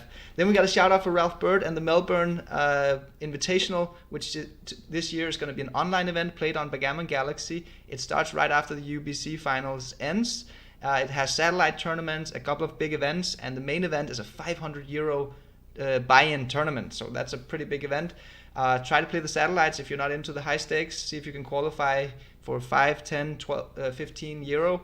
That's it. Let's get going here. You're in for a treat tonight, guys, because we've got a special Grandmaster from the UK. He's lived a little bit all over the world. He's been in the south of Europe as well. So maybe some of you guys already guessed who it is, but let me introduce. Drum roll, please. Sebastian Wilkinson. Welcome to the show, my friend. Hi Mark, thanks for having me. Good to be here. Hi to all the beautiful Backgammon fans out there who've been following the action. Hope everybody's doing well. And I think they are. They played perfectly, so thanks. We've just witnessed a masterclass. So Sebastian, you're going to help us try to break down this match. Obviously there are no blunders, but still I think we can find a lot of useful things to talk about, and hopefully the viewers can gain from you sharing a little bit of your knowledge of breaking down backgammon positions. So let's get going. Yeah, sure. Let's hop in, see what we can do. So the first one, I believe, was it the 5-1, right? 5-1, yeah, first game, isn't it? That we just kick off with. And he makes a very natural move. And I think even Roberti yesterday was saying how people don't often go to the 18 point enough. And what a big gain it is and how you're risking very little. But here I thought in particular that you're really removing the threat, the efficient priming structure that he's already built. And you're fighting for it when he's at his weakest before he brings more checkers into the zone. Are you talking about if he makes the right move or the move that he actually makes? Oh, if he makes the right move, sorry. I would say the inefficiency or the two small inaccuracies with it is that we're kind of still behind the efficient priming structure, aren't we? The gain of playing 23 to 22 is very small, I would say. And the 3 point, which usually isn't that valuable, is significantly more valuable now he has the 5 point made, that structure. So coming under the gun of those 3 checkers, getting hit there is much more costly. I think, but also the 5 feels a bit unbalanced, doesn't it? Like you already have the extra spare on the 8 point, so the combination play just seems a bit unbalanced, having another check on the 8 point.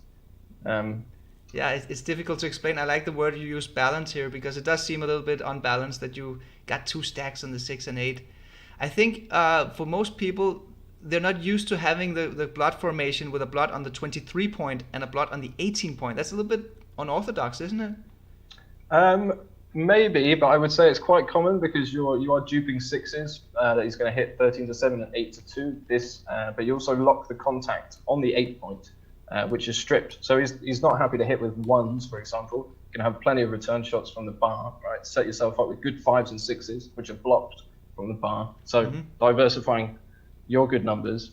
But really, at like this early stage, we're losing, right? And the way we can take an advantage, how I see it, is in the defensive department. If we can make an advanced anchor, we're going to nullify all the value that he's trying to create. So if we could actually make that 18 point, you could see that all the work he's already done, that efficient prime, just kind of goes to waste. And we're free and into the race and focus on doing something against his back checkers. So it feels like the biggest gain or the biggest improvement for the smallest risk, right? We get hit, we just come back in and make the anchor anyway, or something happens, but we only go back a few pips in the race. So I thought that was kind of a difficult play because it's quite a common move to add another checker to the 8 point, reinforce it. Yeah. And I think I sent you a variation which is very similar where it is correct. Oh yes, let's have a look at that one. So but it's also good to Sebastian did us the favor of actually sending variations, so that's why I was just preparing the second window here. Okay, so here we see a variation where we don't have that extra spare checker on the 8 point, and in this variation Hideaki's play is actually right. So I guess the fact that you're stacking, it makes a difference here, Sebastian. Yeah, and also like we said, the 3 point he's not really too keen to hit on. So it is good to pressure blots, especially early on, because you're asking, forcing your opponent to do something with them. People use different words like, distraction play. And that's true because he can't really accomplish what he wants to do.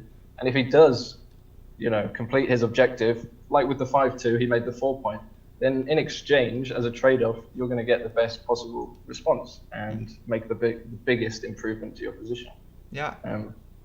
So it's a good deal. It's a good deal, yeah. The 3 point value of the 3 point is a good extra point to make. Okay, let's move on here. So then we get into a double take situation here. So, Mr. Wilkinson didn't even put a flag on it because it seems like a pretty standard double take, I guess. Well, right? You've been talking about the rack. He's got the rack, and he's also got a shot, right? So it must be good. It must be good, yeah. But still an easy take. Hideaki's up 3 pips early in the game. Not too much to talk about. I'm just fasting forward throughout the game here. And then we get to the second flag, which is the double aces for Mochy, where we see a little shifting play. But it actually happens to be wrong. So what goes on here, Sebastian? Yeah, I thought this was interesting because the idea, or what he was thinking, what I think he was thinking, is quite a common concept, and that's that you want to push your opponent forward so they have to enter higher. This generally generates more wins, right? Because you're closer to getting all your checkers home, and you're closer to get them all to safety. Yeah, Roberti actually talked about this as well. So this is quite a common idea, and if he had already cleared the midpoint checkers, then it would become more reasonable. But you actually mentioned it with Nick in the broadcast. There's a few ideas flying around here. The first one is that you want to close him out, and you want to maximize the numbers that do that and that play efficiently, right? So if you leave the 2 point open, you simply have more numbers that hit him when he comes in, right?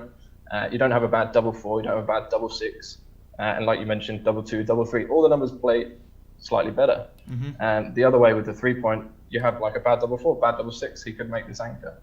But immediately just looking, and I guess that's like a mindset thing, right? We're always trying to push the advantage to the maximum, especially when we have such a good position. But we're always asking ourselves, what's the worst thing that could happen? And how can I protect against that simultaneously? And you guys said, what about the joker, double 2 or double 3? And it's difficult to understand, like I said, normally if he anchors higher, we're going to win more games. But that's not the case here, because the other part of the double 3 or the double 2 is very efficient or not so efficient. And with the midpoint, we still have a lot of contact to bring home. So if you look at the 2 variations I sent you, because I think it'd be interesting for people to see. And it's so unlikely, that's why the difference is so small, right? These sequences are not likely to happen. But as we know, you leave the door open and they'll come straight through, and you'll experience this. So in this position, Mochy would have an equity of, I'm checking the double three first. If he rolls the double three, Mochy's equity would be 0.629 points.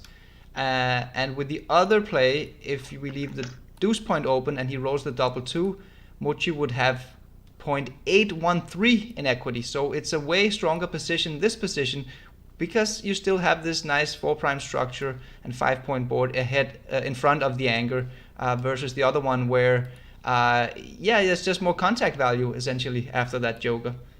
Right, you have like a bad double five, but in the terms of the winning chances, if he rolls the double two, he wins like 21.5, and if he rolls double three, he wins nearly 25. So it's quite a big difference, even though it's just like, that's not really going to happen. And as we saw, actually, which is quite a nice example, he did have a bit of an awkward time kind of bringing the checkers in, and he left multiple shots in the bear on. So these kind of small, kind of look like they don't make a difference decisions, they do compound and end up resulting or impacting the position quite significantly. Yeah. Okay, so what happened here? He started the Baron, he survived, then he get hit. Then Hideaki has to try to play a containment game here. And then we actually, usually it's the offensive player, the player who's trying to contain, who has the difficult decisions.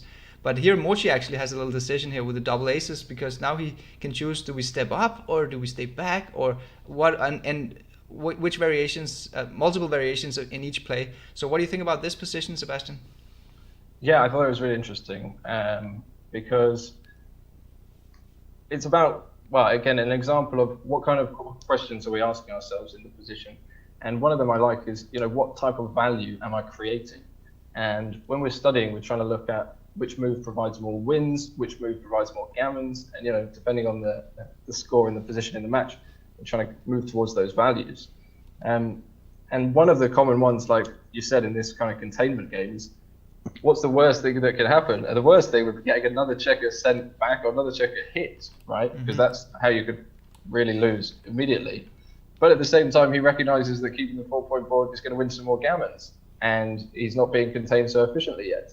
So there's like a trade-off of, okay, I'm not going to win as many games, but the times I do win, I'm going to win more points, right? And I thought this was very difficult because although he's underdeveloped, if we give him his 4-point, for example, and create the same dilemma, it's an enormous difference. And that was kind of another tip for studying, is that sometimes you'll get a position wrong, but you have the right idea. It's just, it's just not quite, the position is not quite as you saw it. Is it the double one we're talking about now, Sebastian? Or is it... double one. Yeah, okay, good. Yeah. Okay, so which variation we're talking about? So here Mochy, he can step up and keep his 4-point board, or he can step up and then he can clear his 4 points. So so exactly that worst case scenario doesn't happen. And then there's some variations where he doesn't do either, or he doesn't step up, which is actually almost not even an error. So how do you balance these factors here, and how do you come up with the right play? Well, I think it's very difficult how the values end up balancing, but we always, I think, want to have a default play in most positions that tends to, have the most weight, be the most valuable. And I think you can see that if you put all the checkers on a 3-point, you've guaranteed that you're going to have a 3-point board for the rest of the game. And the other way, although it's only 4-2 that breaks immediately or whatever, you can get into some difficulties. And if that 4-point board breaks down to a 3-point board, then that will actually break much quicker as well, and suddenly you'll be left with a 2-point board. So what I take away from it is that this move provides more wins. Yeah. However, if the distribution was a bit better and I can see that the board is going to provide more gammon wins, then I'd be happy to sacrifice some of those wins, depending on the weakness of my opponent's position.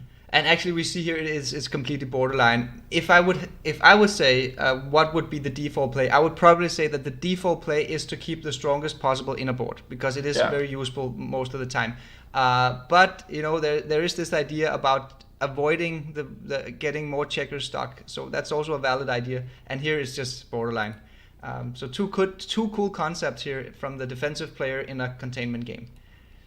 Yeah, you're right, of course. If the distribution is good, you'd always go for keeping the strongest board. Okay, so we're moving on here. So Hideaki is attacking, he gets hit, and now Mochy escapes. And I think that's all she wrote. Yeah, Mochy wins a gammon, and he's up 4 points. Okay, moving on to game 2. I'm just scrolling through the opening sequences here. Yeah, they played so beautifully. It's so nice to watch, especially when all the numbers kind of link up and kind of allow them to progress exactly how they'd like to. You can see how it all fits together perfectly. Yeah, you're right. I'm trying to just, that's what I'm doing now for the viewers. We're just going step by step. And actually, Mochy found a good cube here. You didn't put a flag on this one, Seb. I'm surprised. Maybe because it's tricky. Let's talk about it anyway. What do you think about the initial cube here in game 2? Yeah, initial cube is good. Difficult, as you mentioned, to find good cubes, 3 away, many away. But you need like that strong cocktail of ingredients, I like to call it, of percentages. You want very high winning chances. You'd like to have some gammon threats, and the most important thing is that there's basically no gammons against you. So you're trying to create a favourable scenario where by cubing, you're making your own gammons less valuable, and you're increasing the value of your gammons for your opponent. That's why your winning chances need to be higher. Mm-hmm. And these positions where you have solid 5 primes, and advanced anchor plus, they're not generally 70% plus. You're in a very good shape because it's very difficult for black to get into the race. And I believe that maybe just to point it out very specifically for the less experienced viewers here, the reason Seb says that you want very high winning chances is in order to have a cube here is because of the match score. Mochy is leading 4-0 now, so he doesn't want to risk too many points in one game, and so the strategy, as Seb just told us, changes. You need more winning chances than usual to double, and all the other stuff with the gammons. It's creating a favourable scenario for yourself. And of course, we'd like to win 2 or 3 points with the cube in the middle with no risk. But now that we've got to this valuable position, we're kind of happy to play with, reach Crawford with the cube on 2. Mm-hmm. And there are some gammons for ourselves.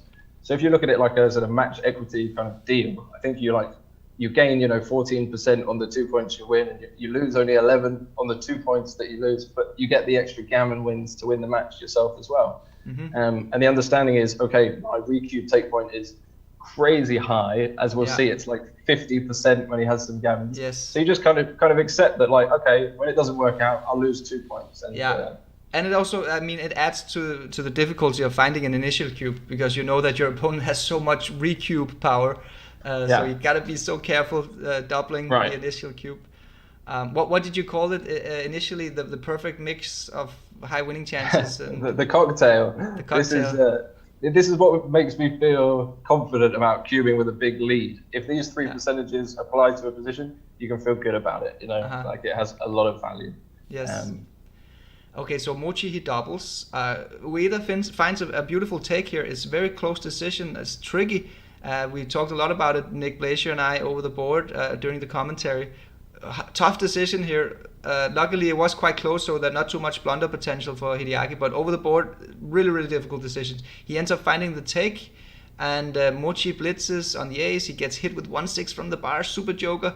Mochy fans, anti-joker from Mochy's point of view.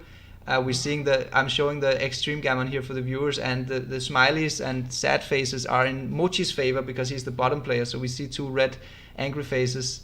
That's an anti-joker in Mochy's respect. And then this critical redouble decision.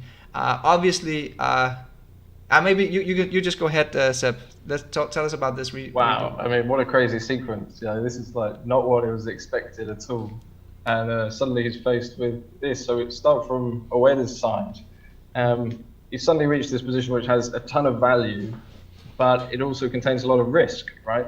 There's a bunch of numbers which don't cover the 3 points, and he's up against the best. What's the rack plus the other 2 called? The Beast. We'll call it the Beast. Yeah. Right? So we'll go with this.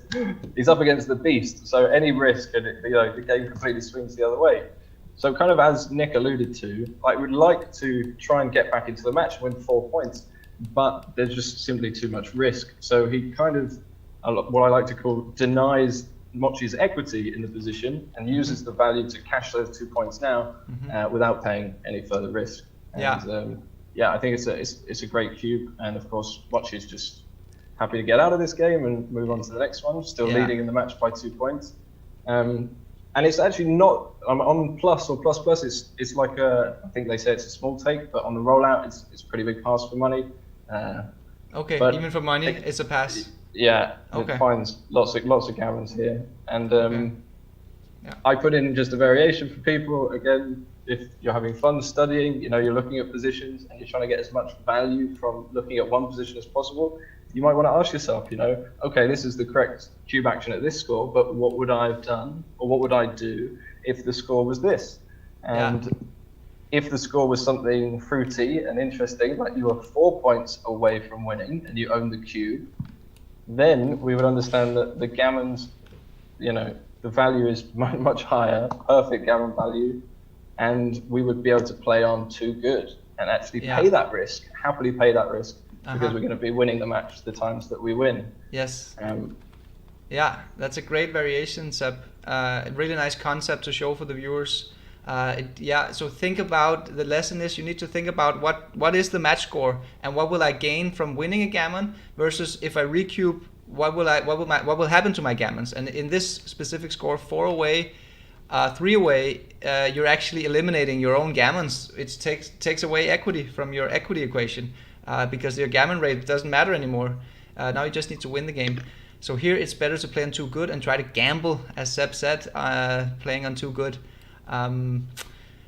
What are the lessons here for the viewers? Maybe these decisions, whether you play on too good or not, volatility is an important variable as always in cube actions, and you actually prefer to have as little volatility as possible when you play on too good. Like sometimes we have the expression taking a free roll, and that's in the positions where the volatility is so low that it's almost for free, you don't risk anything. That's not the case here, right? Because he actually risks quite a lot taking a shake here, doesn't he?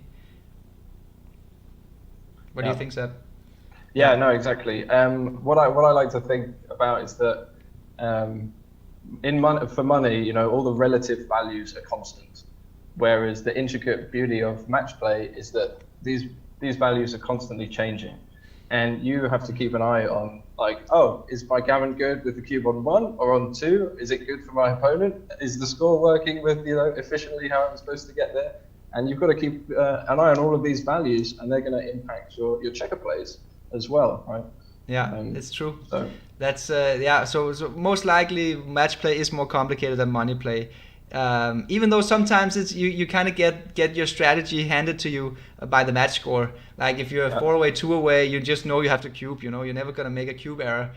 Just double aggressively. But all in all, I think match play is probably a little bit more complicated than money game, exactly for that reason. The landscape is just changing all the time.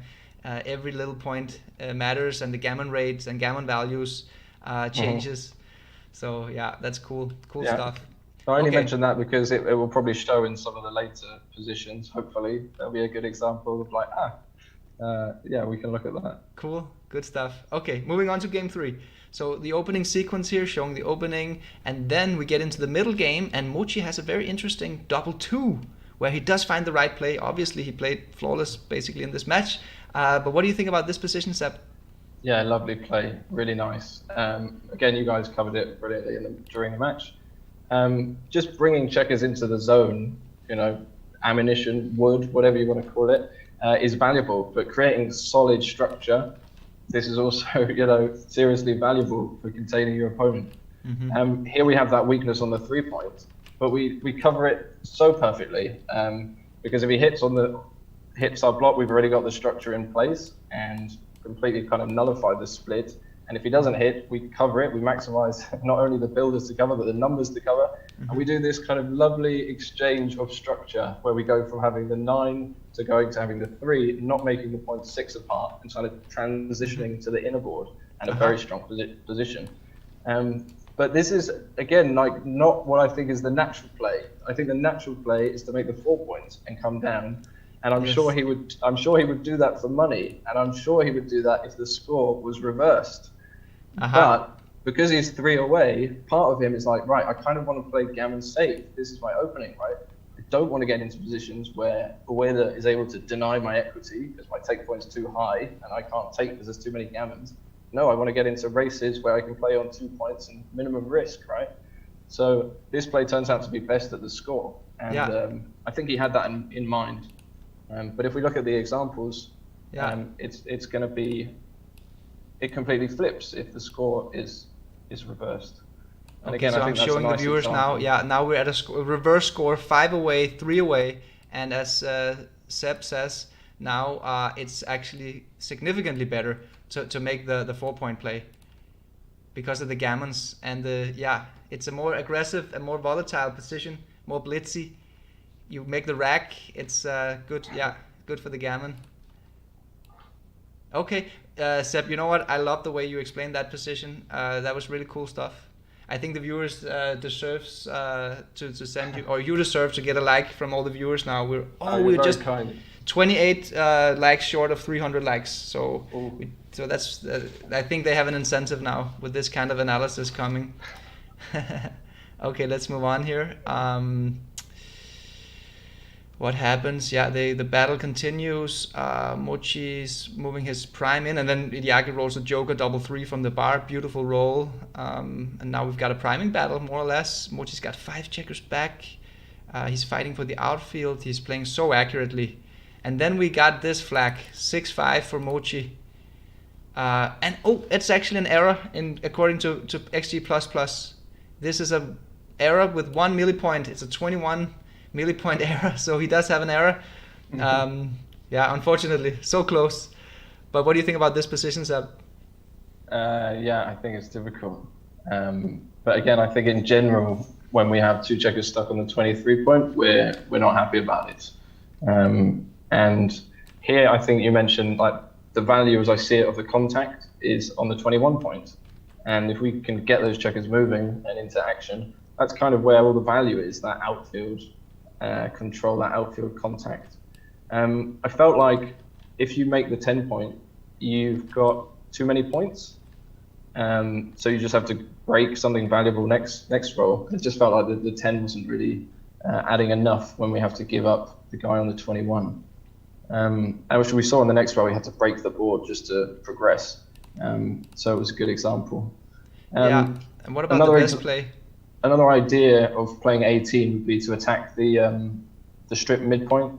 And again, it's like the first example when we're spinning to 18. It's like the risk is so low. Like if you get hit, okay, you just come back in. But if you get out, if you get to the 13, or if you can make the 18, you've gained enormously. And there just isn't really an alternative which progresses. Again, I keep coming back to that word. So I think that's what you're looking for, right? How do I progress from this position to where I want to go, where I need to go? But it does come with a price, right? Because first of all, you don't get to make the 10 point, which is quite nice as a little obstacle. And you play a little bit front loaded with the spare checker that goes to the 4 point.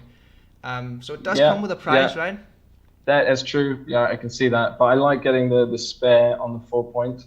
And again, I like asking myself, which checkers are inefficiently invested? You know, which checkers are the weakest in my position? And they've got to be these back men. They're not really facilitating any kind of value. They're valuable if we lose, right? And he rolls double 5, and suddenly we wish we had this. But we're so far from there. We can make a lot of inroads into getting better. It's kind of one of those positions, like I've talked about a couple of times during this series, where the good old advice I got from Falafel, that sometimes your hand just needs to go before the dice are even landed on the board, because you know which checkers. I think that you just rephrased it in a nice way. You said something. What did you say? Could you repeat it? Something like the checker utilization or something. What did you say?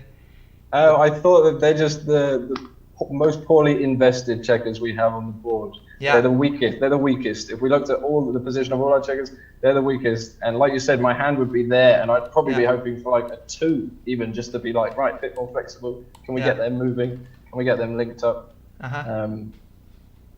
The poorly invested checkers. Yeah, you need to recognize those, and those are the ones you prefer to move. And then also the ones that cost you the least when something goes wrong. That's true. I think also we should also mention the tactical element of Mochy's play. No, sorry, not Mochy's. The best play where the sixes are really strongly duplicated. I don't remember if you mentioned that, Seb. Oh yeah, no, I had that in the note. Yeah, they are duplicated. Even though he's not keen to hit behind the anchor, again, you're minimizing a good part of his distribution, which you keep mentioning, so important. Not giving people additional good numbers, just leaving the good numbers as they are and working on that. Yes. Okay, moving on. So now we get into this kind of mutual holding game position. Mochy rolls a beautiful 5-1 that hits and covers. And then again, Mochy has a decision here with 6-5. It's not that there's blunder potential here, I would say. That would be surprising, but the first, if you fail to realize that you need to play the 6 from 21 point, then there is blunder potential. But then if you do realize that, as Mochy did, then you have 3 different variations. So how do you choose from them, Seb? Yeah, I thought again this was a great play, and I think the game is often about recognizing the moments when you can get away with progressing a lot and your opponent isn't in a position to do anything about it, and that's very often when they're on the bar. Mm-hmm. So it's kind of like I want to just do as much as I possibly can. So I just want to put the checkers as far getting to closest to home as possible, breaking away from all the contact. Mm-hmm. And how can I do that? Well, they just play perfectly to the 13 and the 15, don't they? Yeah. And we can look that there's kind of some nice elements, which again, not too important in making one play better or the other, but a good habit to get into, which is thinking, okay, what are his good numbers from the bar? He's got good 1s, 2s, and 4s. Oh, look, the 1s and the 4s are duplicated. So even if he came in with a number, it's very hard for him to hit me there. So I'm going to get like a free chance just to fully escape into the full freedom, as you call it. Mm-hmm. That's a nice duplication. Yeah, I see that. It makes his play even better. The alternative play, it is the best play that Mochy finds. It's the most balanced. It's the most connecting. The spare checker on the mid is nice. The 2 other plays, 21 to 10, it disconnects a little bit the back checkers. You could have moved them a little bit more. And the double falcon play coming out with 2, maybe it's a little bit too blood happy, even though it is the most aggressive way to coming home. It just seems a bit unnecessary. You have 3 checkers to clean up. That seems difficult. And again, like no spares, looks a little bit less flexible. Just losing unnecessary gammons, right? If you have 3 plots around. Yes. But it's still a much better play than not running from the 21 point. Yeah. Not running is a blunder. Must go ahead in the race, and all points to home. Okay, moving on. What do we got here? Then we got we're getting into a holding game. Ueda has the 18 point anger, and then the doubling decision here. You didn't put a flag, but let's talk a little bit about it anyway, Seb. Because Ueda was thinking for such a long time here, and in my mind, this is just an easy take. Is it me that's got something wrong here? Is he seeing something that I'm not seeing? No, I think he just wanted to be sure. Had plenty of time on his clock. I think they're being quite thorough. It's great to see, taking it, making sure he got the race correct, not off by 10 pips or so. But yeah, it's interesting because a lot of people are not comfortable cubing when they're 2 away or 3 away.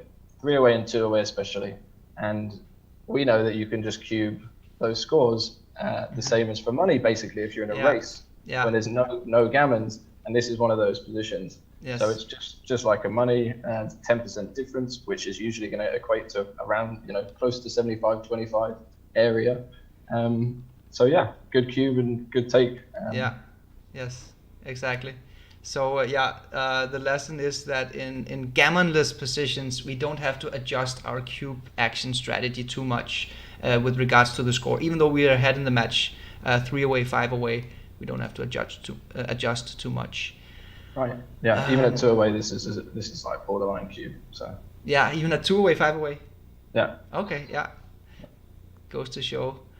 And then we just get into a straight race, and Mochy wins. And moving on to game 4, and now Mochy is leading 6-2 in the Crawford game. So here we have a couple of flags. We have an opening game flag here. Not quite an error, but a small inaccuracy from Ueda. What do you think about this 5-2, Seb?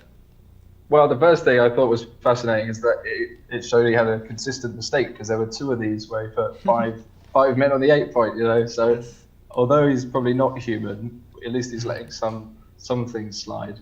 But it was a nice comparison to the first 5-1.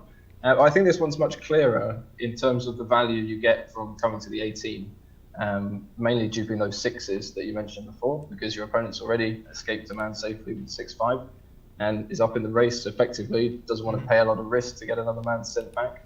But also playing 13 to 11 looks so natural, right? To have a builder to make those valuable points, the 7 and the 5, and to contain that lone back checker. So again, for balance, but mainly board coverage, like not allowing your opponent to unstack their midpoint without paying a shot or something, just covering all the spaces on the board and saying, look, I've got all the contact, and whatever happens here, I'm going to develop a strong asset after this sequence. Whereas with the play he made, it's just a bit stiff, I think, a bit not as productive. Yeah, it's a bit stiff.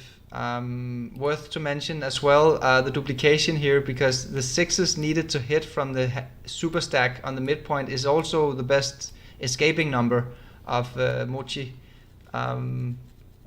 Yeah, so he gets a discount there as well. Yeah, it's maybe, I mean, obviously you don't want to put blots in front of stacks, and especially not super stacks. But the other play just looks a little bit stiff.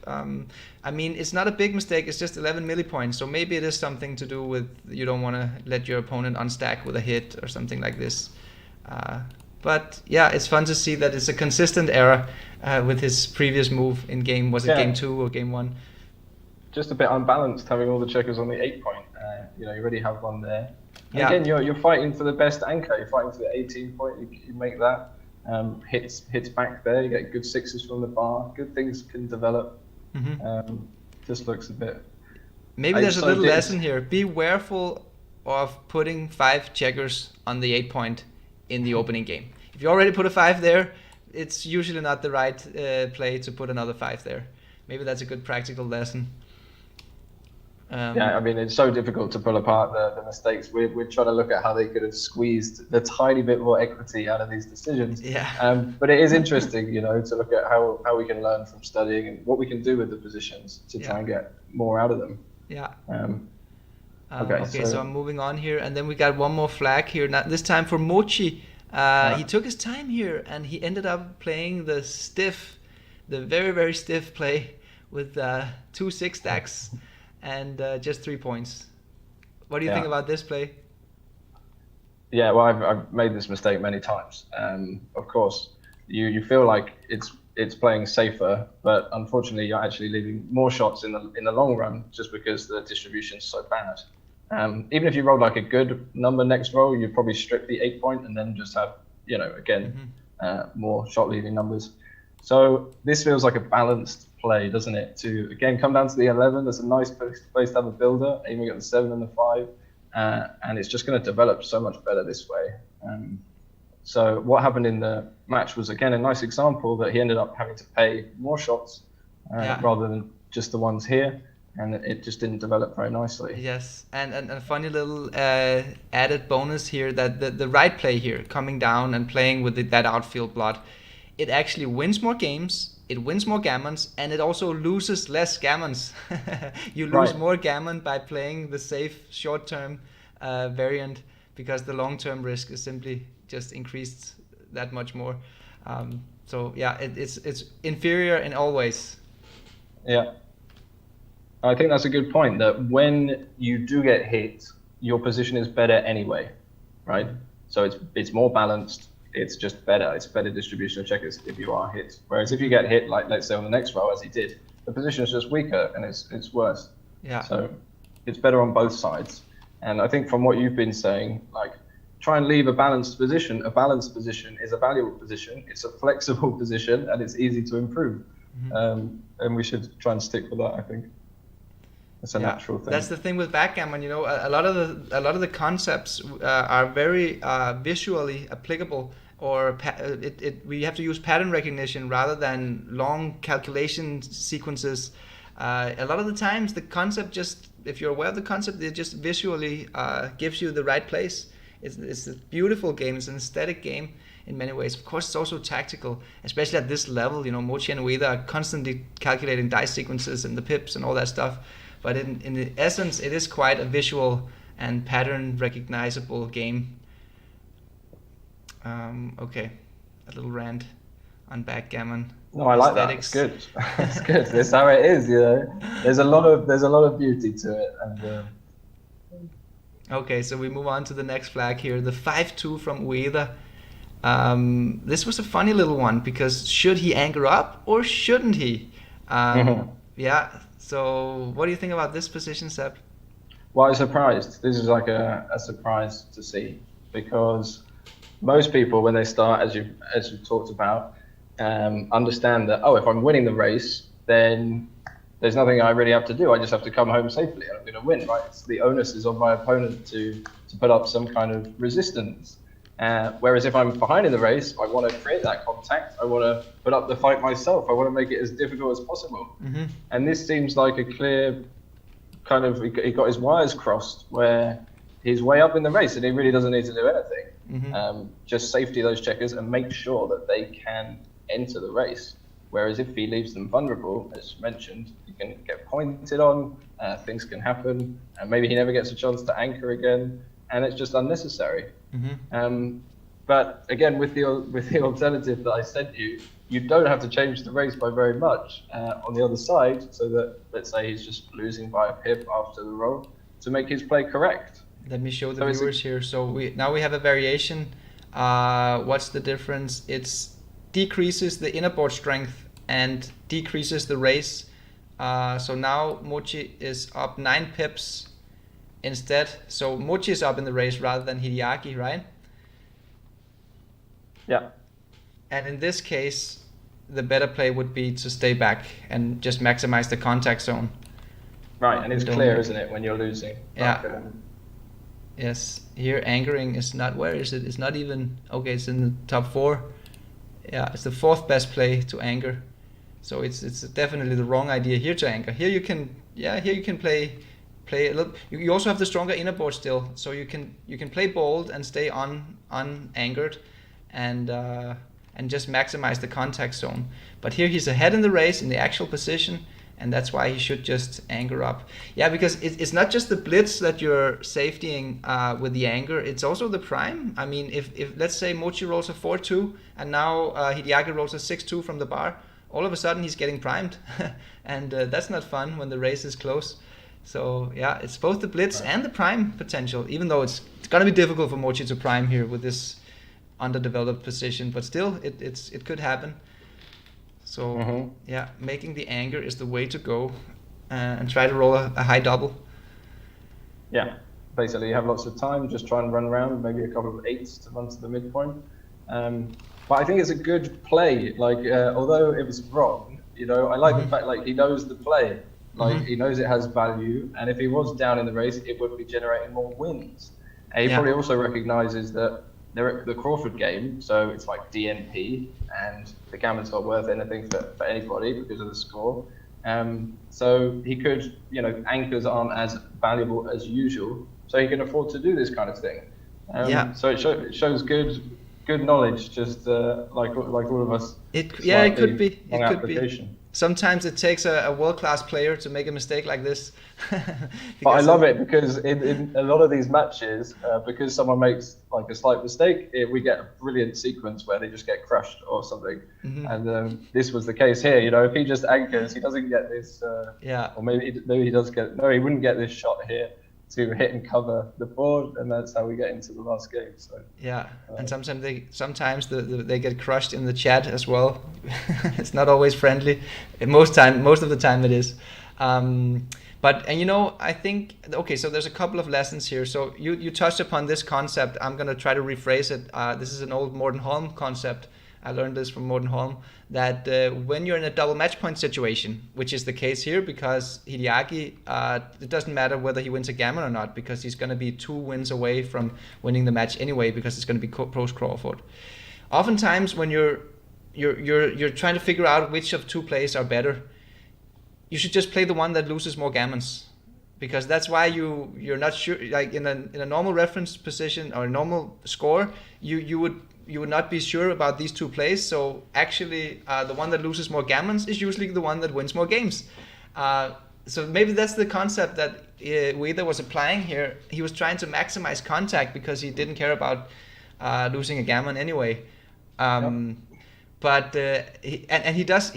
he does win more gammons with this play because it is a contact maximizing play. So there will be a little bit more shot exchanges, but he loses less. He wins less games making this play. I guess for all the reasons that we already outlined. So yeah, okay. Anything else we want to say about this position, Seb? Not really the position, but I think again about getting in the right mode at the score. So you recognize, right, where's the value? The value is just in winning 1 point, but the value is also in winning 3 points at backgammon. So if I can get into, if that position arises and that value becomes available, I'm going to go after that as long as it's not costing me too much, right? And I don't think people do that enough. I like it. It's a good lesson. I hope the viewers appreciate it. How many likes are? Oh, we're on 301 likes. That's amazing. That's so cool. Thank you, guys. That's amazing. Thank you, everybody. Okay, so what else do we have here in game 4? It's a closeout. Okay, we get a little bear-off decision here for Hideaki, a 3-2. Obviously, just a small error, but what do you think about this position, Seb? Yeah, there were small errors. Again, I think this is like a really common position that reoccurs all the time, and that people aren't very sure about what to do. But again, if our focus is just on winning 1 point, then our standard default is just to clear the points from the rear, right, as safely and as fast as possible. Firstly, because that gives our opponent a chance to enter, so we win immediately. That's the first value. But secondly, if we can clear and maybe just pay 2 shots now, I think it's just 6-5, there's very likely fewer shots than the alternative. And if we look at the position after he takes the checker off, we might spot that, oh, if I roll a 6-6 or I roll a 5-5, now I'm actually seriously in trouble and I'm very likely to leave a shot. So, because then you're going to get an uneven number on the rearmost point, a very ugly structure here. If that happens. even double 4 or something like this. Just unnecessary. So you don't get the fact that he can just roll 6-6 and just, you don't even have to pay any risk. That's kind of a bonus. And it's just kind of an illusion. And you're delaying the time it takes for your opponent to enter, and you actually want him to enter because then it's game over. Right. Exactly. More likely he just rolls 2 6s, right? You just take one man off the 5 point and then it's done. Even that's a good sequence for Hideaki. If he clears the 6 point and Mochy just rolls a single 6, that's a great sequence for Hideaki. Now he's just 1-6 away from winning the game. Okay, so that's that. Hideaki wins a gammon, but it doesn't matter too much. And now we're in the final game, game 5. And the score is now post-Crawford, 6 to Mochy, 4 to Hideaki, so 1-way, 3-way. Okay, so I'm just going through the opening sequence here. Hideaki rolls a very strong 6-6 and he plays it correctly. Mochy does as well, and there's the cube. Of course he waited to double actually. What do you think about that strategy, Seb? I love it. Yeah, why not? It's I was tempted to tell a story there, but I'm going to refrain. It's a good trick. Why not? You don't lose anything, and you get some. It's a good decision. Essentially, you can get someone to pass sometimes, even Mochy. So why not go for it? I like it. Yeah. Okay. And okay, so he doubles and Mochy has an automatic take, obviously. As long as he doesn't lose a gammon, he doesn't risk anything by taking this. And then we get this very interesting 5-4. Really, really interesting. So it's kind of like a pay now, a pay later position, but not quite, because the pay later version, which would be 2 down from the mid, is not really pay later. It's just a building play that kind of maximizes contact. So very, very tricky position. So I'm looking forward to hear what you have to say about this one, Seb. Yeah, interesting again. I apologize for my non-Galaxy background, so I've got my Galaxy hat on to make up for it. We couldn't get it working.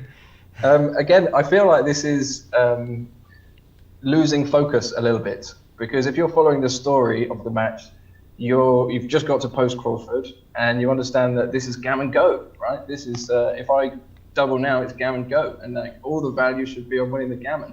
Mm-hmm. And he's made a brilliant play. It's the best play to win. It's the DMP play, right? If you want to win the game, get out of there. That's the most common thing to run with a 5x after double six, right? If you're winning the rest, you just get out of there.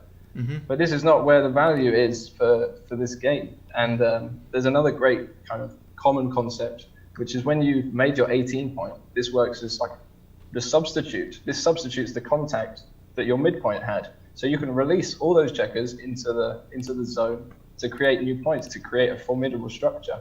And often your opponent can't hit and break their own midpoint, as we see here. Yeah. One is perfectly duplicated. Yeah.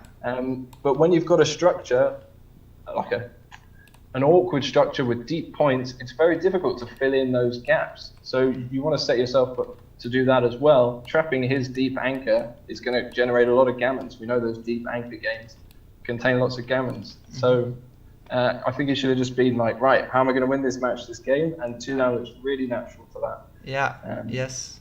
Gammon Go, right? Gammon Go. It's Gammon Go. So the concepts here to boil down some lessons for the viewers in a double match point scenario where all you're trying to maximize, the only value you're trying to maximize is your single wins. Running plays are quite strong. It's a good way to just win the game. Gammon Go scenarios where you're trying to maximize the value of winning a gammon, contact plays and priming plays and blitzing plays are usually the way to go. Would that be a good way to boil it down? Sure, yeah. I mean, if you can just see that you're going to win more gammons and it's not really going to impact the games that you're going to win, you should go for it. Even just to practice, getting used to how extreme the difference is. And when you're on the other side of it, on the gammon save side, many times you're just going to make sure you don't lose a gammon, and it feels so wrong not playing to win, right? And those two things can be very conflicting. But these are the extreme scores, gammon go and gammon save. So you should make extreme decisions. Yes, it's a monkey business. Let's move on here. Is that the last flag, or do we have one more coming up? I think there's one. Okay, so yeah, Hideaki, he does get into a great position here, and then he rolls an awful double six, which exposes him to a shot, which Mochy instant replies, makes a beautiful, or not a beautiful, but a strong play, not slotting. He just plays 5-1. He doesn't want to get hit. And what do we got here? And then Mochy starts to escape. Now he's out. He's got the freedom. Mochy makes a small inaccuracy, but not too much. Oh, there's an error here actually for Mochy with the 4-3. So that's okay. So he's up to 2 errors. It went from a 0 to 2 errors, but very small errors. A 21 and a 22 millipoint. So still almost a perfect game for Mochy. But I don't know if we don't maybe. You want to say anything about that position, Seb? I know you didn't flag it, but the 4-3. The 4-3. Yeah, I did. So I flagged it on my one just because it was interesting to see. In one of the previous matches, he left like 2 shots or something unnecessarily. The game was kind of won. And again, this was like strange because you have won the game and it's over, right? You just pay no risk. So it looks a bit ugly. And sure, we don't like putting checkers on the ace point, but when it means we don't get hit, it seems like a valuable trade-off. Yeah, it's a 0 position versus a 2-shot position. Yeah. Yeah, so it seems strange. But again, I thought it was an interesting position because if the scores were reversed, then I like the play, Then the value is like, okay, I pay the 2 shots, but I'm going to win some more gammons, maybe close the board, just get it done, be faster. Yes. And that was the last position I sent you. Yes, let's have a look at it. Wrap things up. Yeah, that's nice. I like the way that you talk about where's the value in the match score. And now if the score was reversed and it would be Gammon Go for Mochy, the value would be in the gammon. And the thing is, with these contact plays where you leave some shots, the game is not just settled now in this sequence, because if you get hit, sometimes you get him into a gammon trap. And that's when you hit an additional checker later on in the game, and then you close out 2 checkers. So this could open up for, if he does get hit, it could open up for the gammon trap. So okay, so what else do we got to say about this position, Seb, before we round it out? Oh no, not much. Just that I probably would have got it wrong as well. Get very excited, and I think a lot of people get excited and start playing quicker, right, more quickly as the game's kind of coming to an end. But we have to remember that sometimes these are the most crucial decisions and make an enormous difference. Yeah, I mean, just to take our time and really think about what makes sense, what's logical after we've, essentially done all the hard work. Yeah, in this format, even a 22 millipoint error, it could be decisive. We saw here it was so close in the PRs in this. So this is not the official result. I believe Mochy's official score was 0.7 or something like this, and Hideaki 0.08 or 0.07. But yeah. Yeah. But what a match, Hassan. Yeah, for the fans now, what is 8-8? What more could you ask for? It's all to play for. Yes. So the score is 8-8 after day 2. And tomorrow we're breaking off with match 9 in day 3, and the score is 8-8. So Hideaki has an edge because he is ahead in the PR average department. I believe it's like around 2.7 now or 2.6. The viewers will know in a moment when I transition to the scoreboard. So he does have an edge, but it's all open. Mochy made a great comeback, so very, very interesting. Yeah. Okay, Sebastian Wilkinson, thank you so much for coming on. Pleasure, Mark. Thanks for having me on. Yes. Look forward to... Thank you. Okay, guys, so give a like for Sebastian Wilkinson. That was a true masterclass, not only from Hideaki and Ueda, Hideaki and Mochy, but also from Grandmaster Sebastian Wilkinson, analyzing and sharing his knowledge here. So we really appreciate it. We're back again tomorrow, same time. We had a small issue today in the stream in the beginning, but hopefully that will be solved for tomorrow and all will be good. So tune in at the same time and see you tomorrow. Bye, guys.